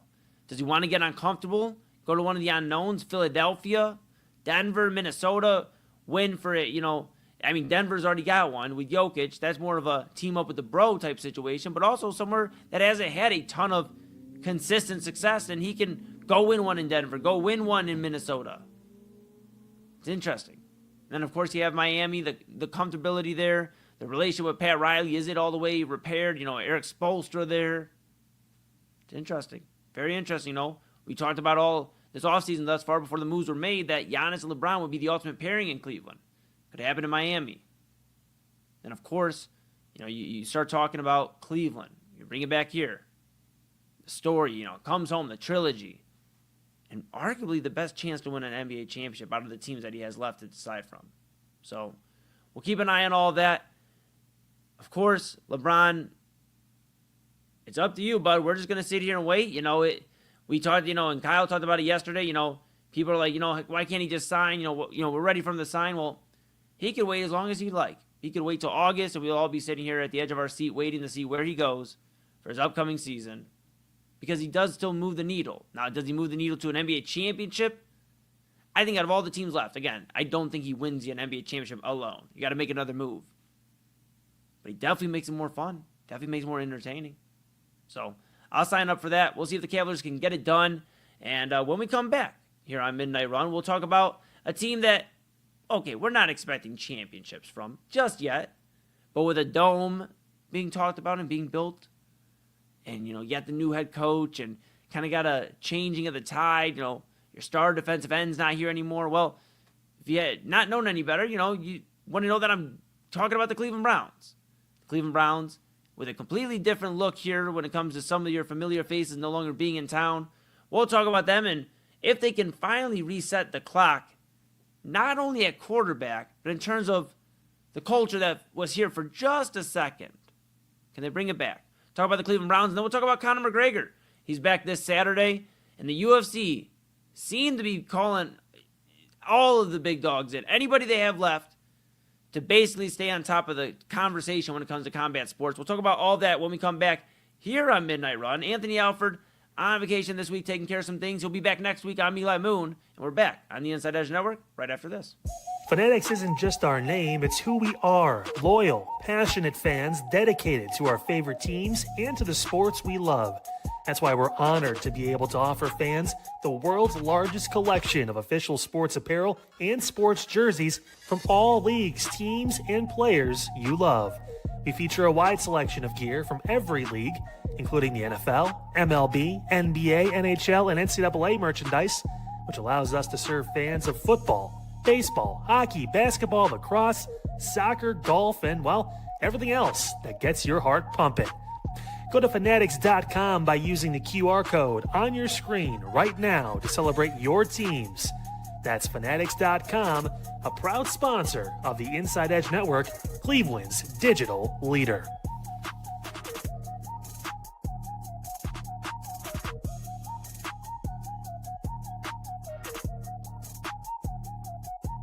Small business owners are superheroes, but nowadays running your business means doing so inside your shop and on social media. That's why you should make Omega Video Marketing your sidekick. With a decade of content creation experience, I create dynamic, informative, and fun videos for your specific social needs that will increase brand awareness, get you more followers, and keep your social pages and websites current and fresh. I offer flexible pricing and turn times and will work with you to understand your brand and your story. All of that comes from the heart. My award-winning expertise is just the cherry on top.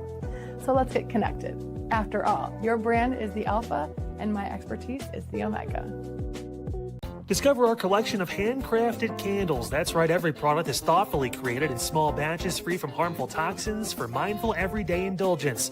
Our candles are hand-poured in coconut soy wax with natural wood wicks, offering a long-lasting burn and rich fragrances. Create a cozy, safe ambiance for your home with candles from Alley Rose Fragrances. First-time customers use the promo code InsideEdge20 to receive 20% off your order. AlleyRoseFragrances.com, proud sponsor of the Inside Edge Podcast Network. Mosser Moments Photography is a husband and wife wedding photography team based in Cleveland, owned and operated by Inside Edge Network's very own Ryan Mosser and his wife Hallie. For the past 10 years, they've captured more than 100 weddings across Northeast Ohio and beyond, always working together as a true two-person team. Their style centers on authentic, emotional storytelling, documenting the real moments between two people in love and creating images that feel natural, comfortable, and true to the couple. Rooted in Northern Ohio but inspired by their travels, Ryan and Hallie bring a warm, personal approach to every wedding day. Their work blends experience, consistency, and a genuine passion for helping couples relive their best day through timeless photography. Learn more at MosserMomentsPhotography.com by using the QR code on your screen right now. MosserMomentsPhotography.com, a proud sponsor of the Inside Edge Network, Cleveland's digital leader.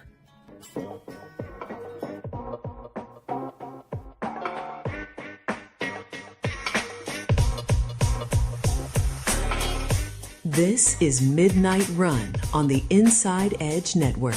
Here's your host, Anthony Alford.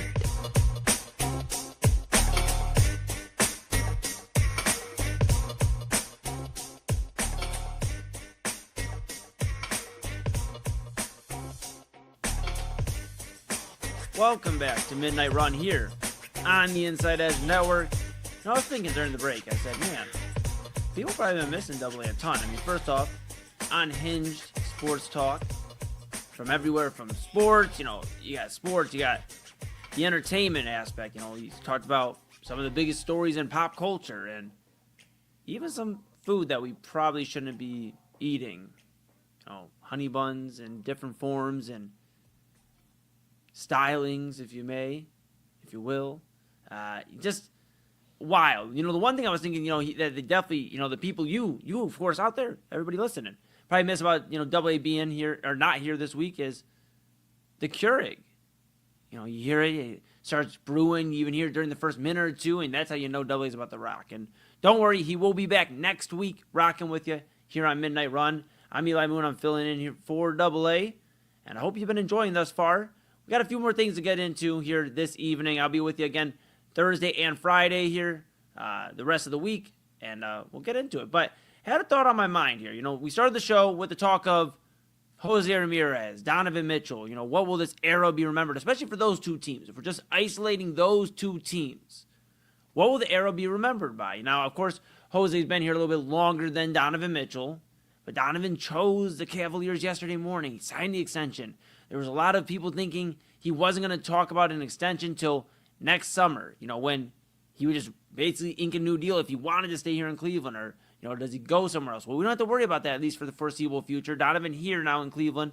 Jose Ramirez choosing the Guardians twice with two very team-friendly deals.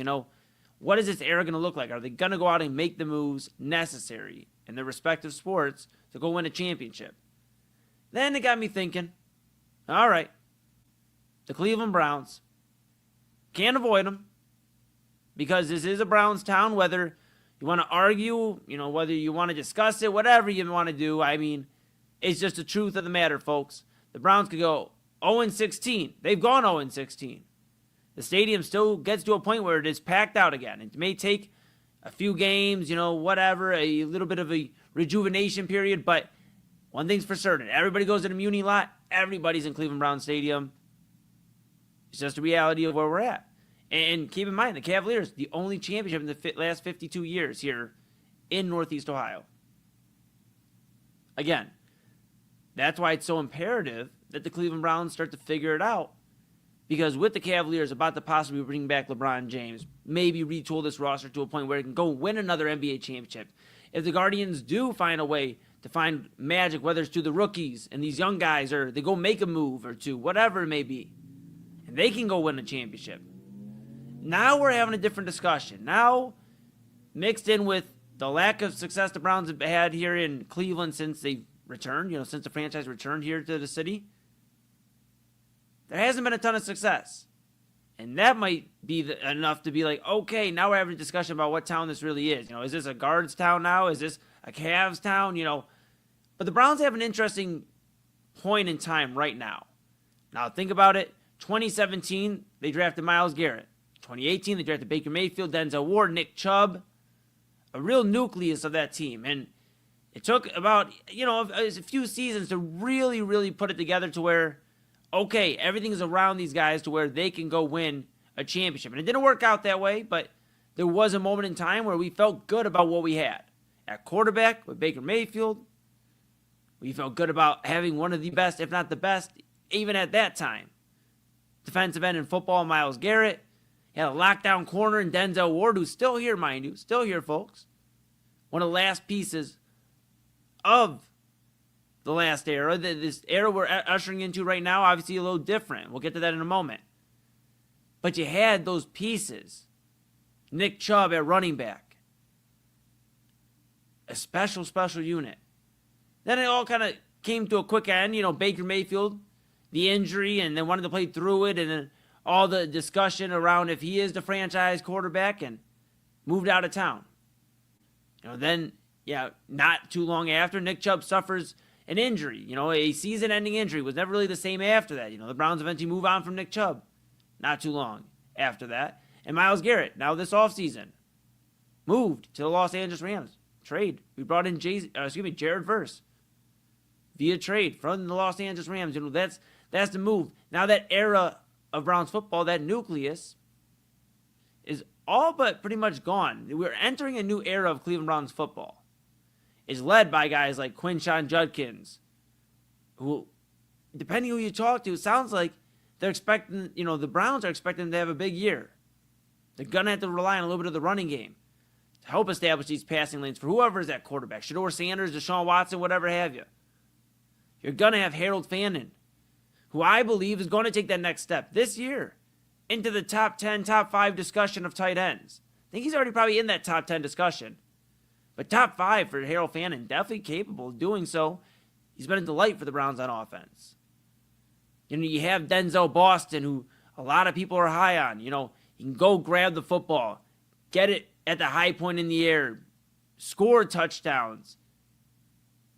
You got a guy there in Denzel Boston that really could impact the offense for the receiving core, something we haven't had in quite some time.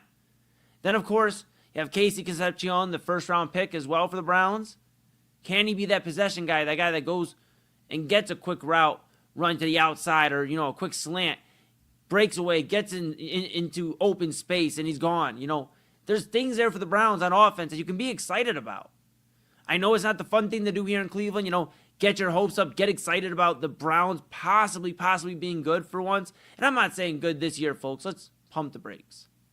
I think if they got 6 to 7 wins, that would be incredible. 8 to 9 wins would be awesome, but let's be realistic. There's a lot of young pieces that I just mentioned, though exciting and I think can really show a lot of promise. They're still putting it together. We just mentioned how it took a little bit of time for Nick Chubb, Baker Mayfield, Myles Garrett to get to the playoffs. They had to get some depth around them. That's where the Browns are kind of right now. But they know at running back they can count on Judkins. We'll see how he looks after the injury. Fannin, he's looked sharp. He looked great his rookie season.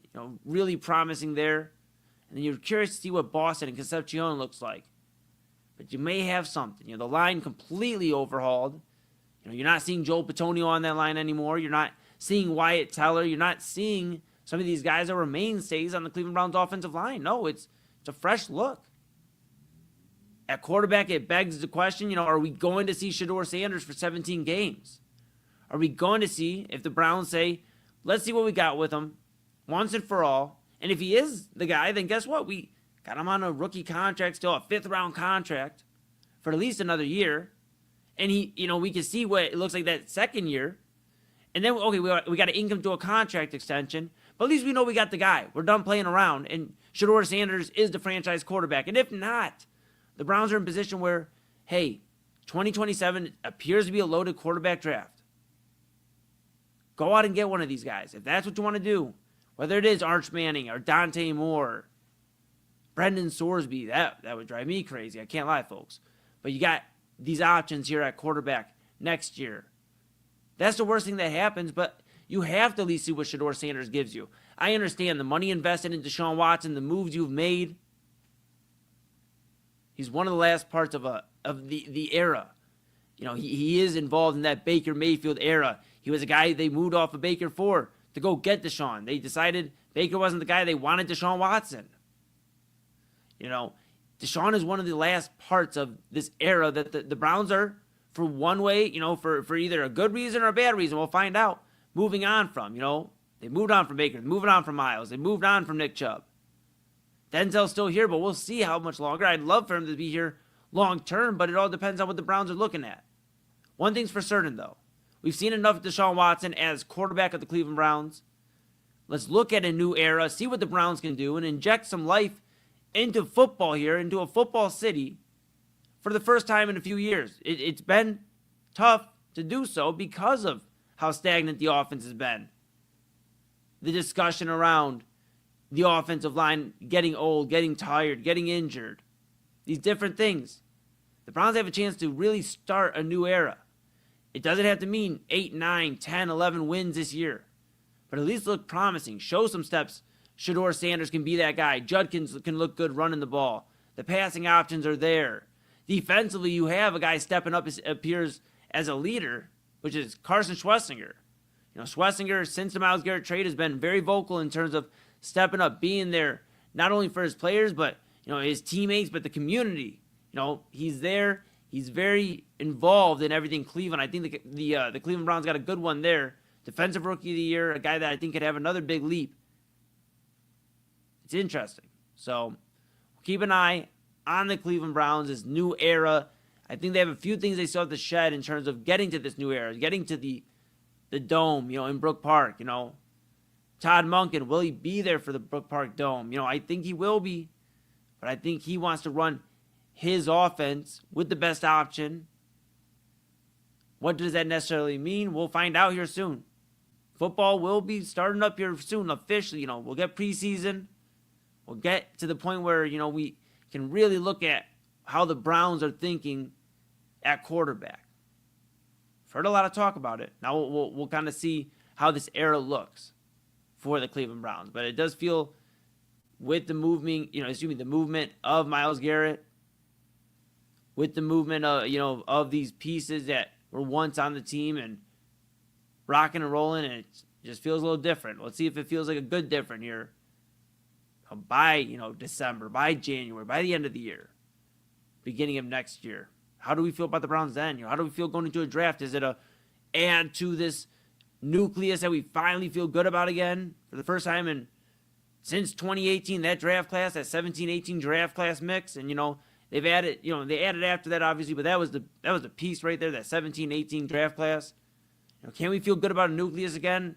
Can we just add to it, or do we got to kind of still look for the main parts of a winning football culture? So that's where we're at. We spent the beginning of the show talking about the Guardians and the Cavaliers. If they can make that next step to a championship, for the Browns, is can they develop something in terms of culture to then start winning consistently, to be in discussion for championships?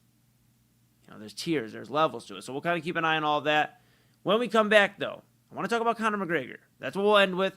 Conor McGregor fights this Saturday for the UFC against Max Holloway. Holloway's been waiting for a rematch. Is this the UFC's way of saying, like, hey, we're the main attraction when it comes to combat sports? We've heard all the buzz about everything else, boxing, and MVP getting into MMA as well. Seems interesting. It's been a while for Conor McGregor. We'll talk about that to end the show. This is Midnight Run here on the Inside Edge Network. I'm Eli Moon, filling in for Double A Anthony Alford, who will be back next week. And we'll talk some Conor McGregor right after this. Fanatics isn't just our name, it's who we are. Loyal, passionate fans dedicated to our favorite teams and to the sports we love.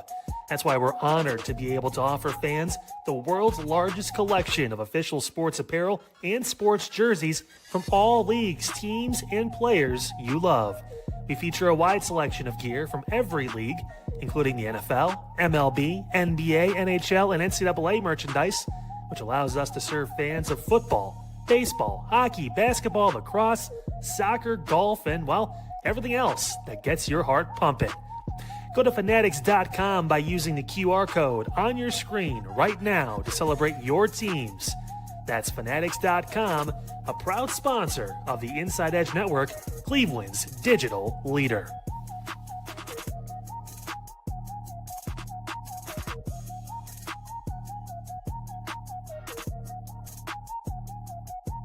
Small business owners are superheroes, but nowadays running your business means doing so inside your shop and on social media. That's why you should make Omega Video Marketing your sidekick. With a decade of content creation experience, I create dynamic, informative, and fun videos for your specific social needs that will increase brand awareness, get you more followers, and keep your social pages and websites current and fresh. I offer flexible pricing and turn times and will work with you to understand your brand and your story. All of that comes from the heart. My award-winning expertise is just the cherry on top. So let's get connected. After all, your brand is the alpha and my expertise is the omega. Discover our collection of handcrafted candles. That's right, every product is thoughtfully created in small batches free from harmful toxins for mindful everyday indulgence. Our candles are hand-poured in coconut soy wax with natural wood wicks, offering a long-lasting burn and rich fragrances. Create a cozy, safe ambiance for your home with candles from Alley Rose Fragrances. First-time customers use the promo code InsideEdge20 to receive 20% off your order. AlleyRoseFragrances.com, proud sponsor of the Inside Edge Podcast Network. Mosser Moments Photography is a husband and wife wedding photography team based in Cleveland, owned and operated by Inside Edge Network's very own Ryan Mosser and his wife, Hallie. For the past 10 years, they've captured more than 100 weddings across Northeast Ohio and beyond, always working together as a true two-person team. Their style centers on authentic, emotional storytelling, documenting the real moments between two people in love and creating images that feel natural, comfortable, and true to the couple. Rooted in Northern Ohio but inspired by their travels, Ryan and Hallie bring a warm, personal approach to every wedding day. Their work blends experience, consistency, and a genuine passion for helping couples relive their best day through timeless photography. Learn more at monstermomentsphotography.com by using the QR code on your screen right now. monstermomentsphotography.com, a proud sponsor of the Inside Edge Network, Cleveland's digital leader.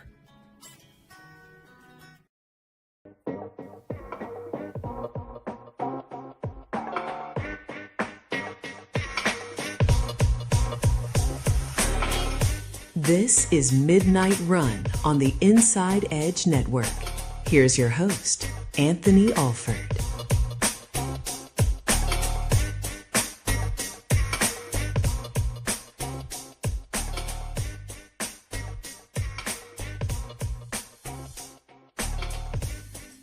Welcome back to Midnight Run here, everybody.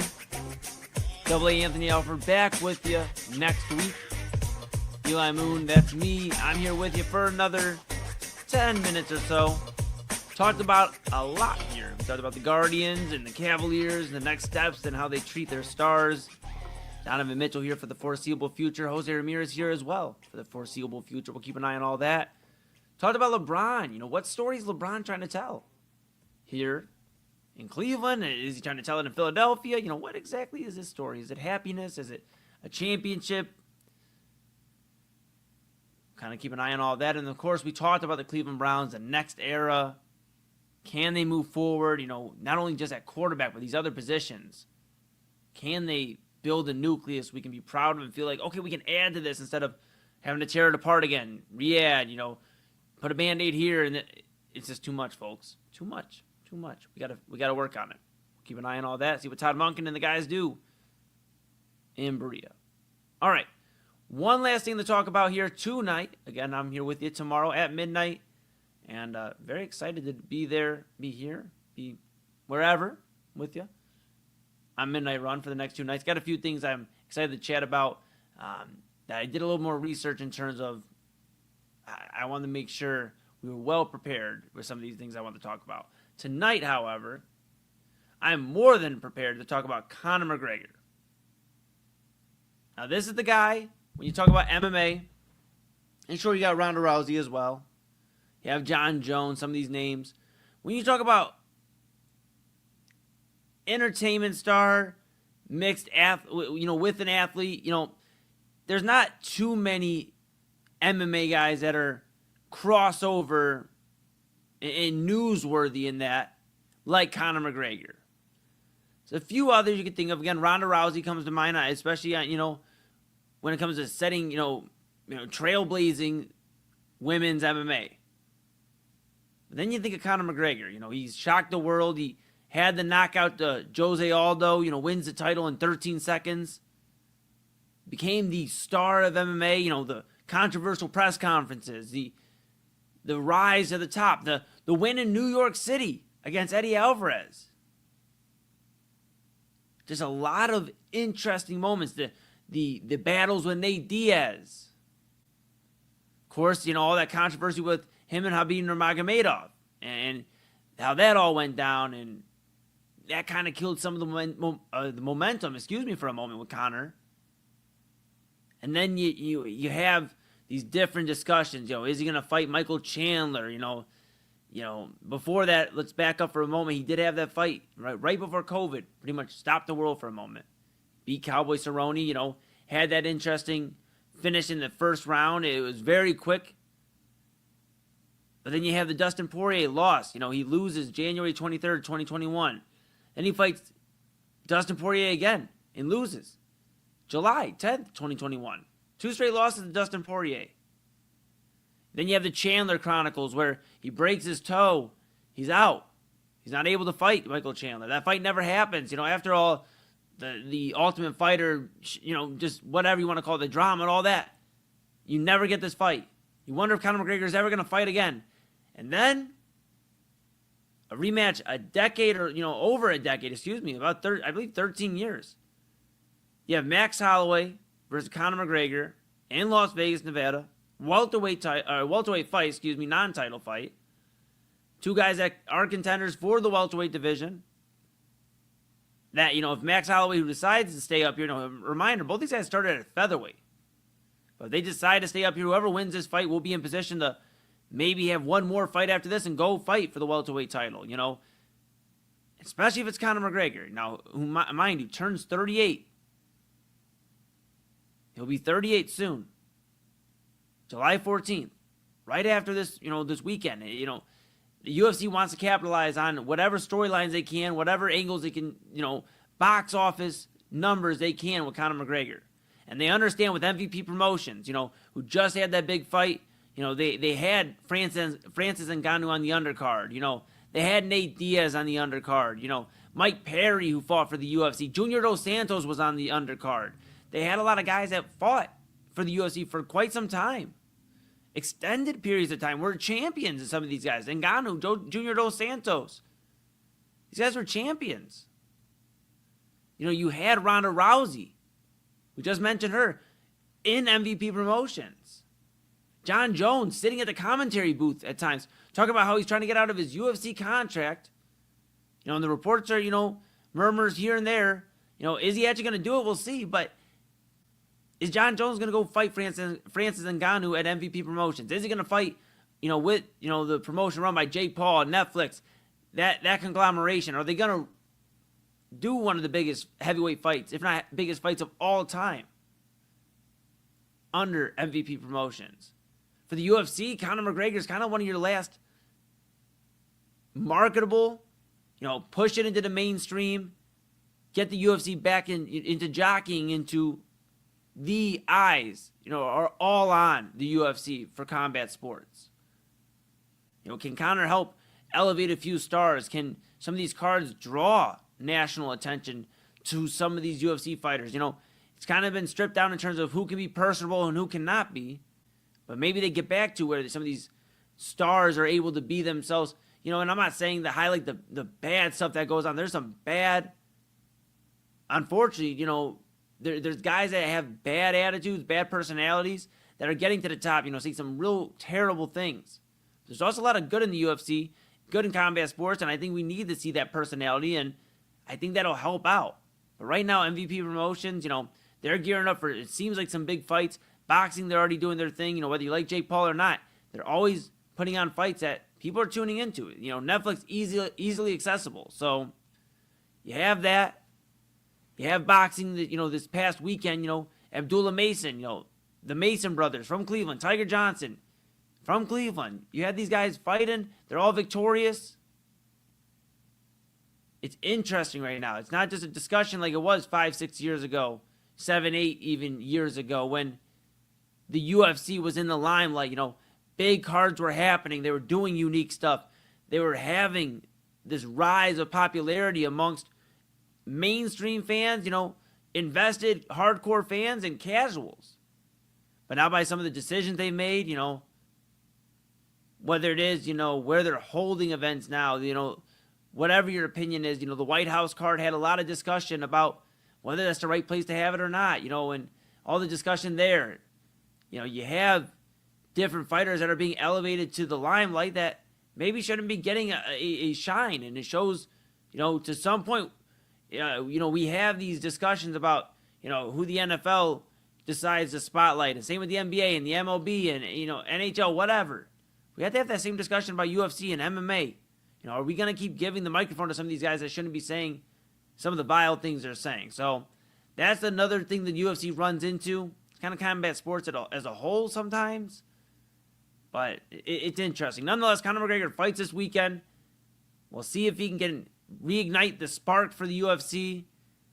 Or if Max Holloway gets it done, we'll kind of keep an eye on that as well. Max Holloway, I love him. I think he's a great fighter. He doesn't have that crossover, that mainstream buzz as Conor, though. Conor win for the UFC could be a big rest of the summer. So we'll keep an eye on all of that.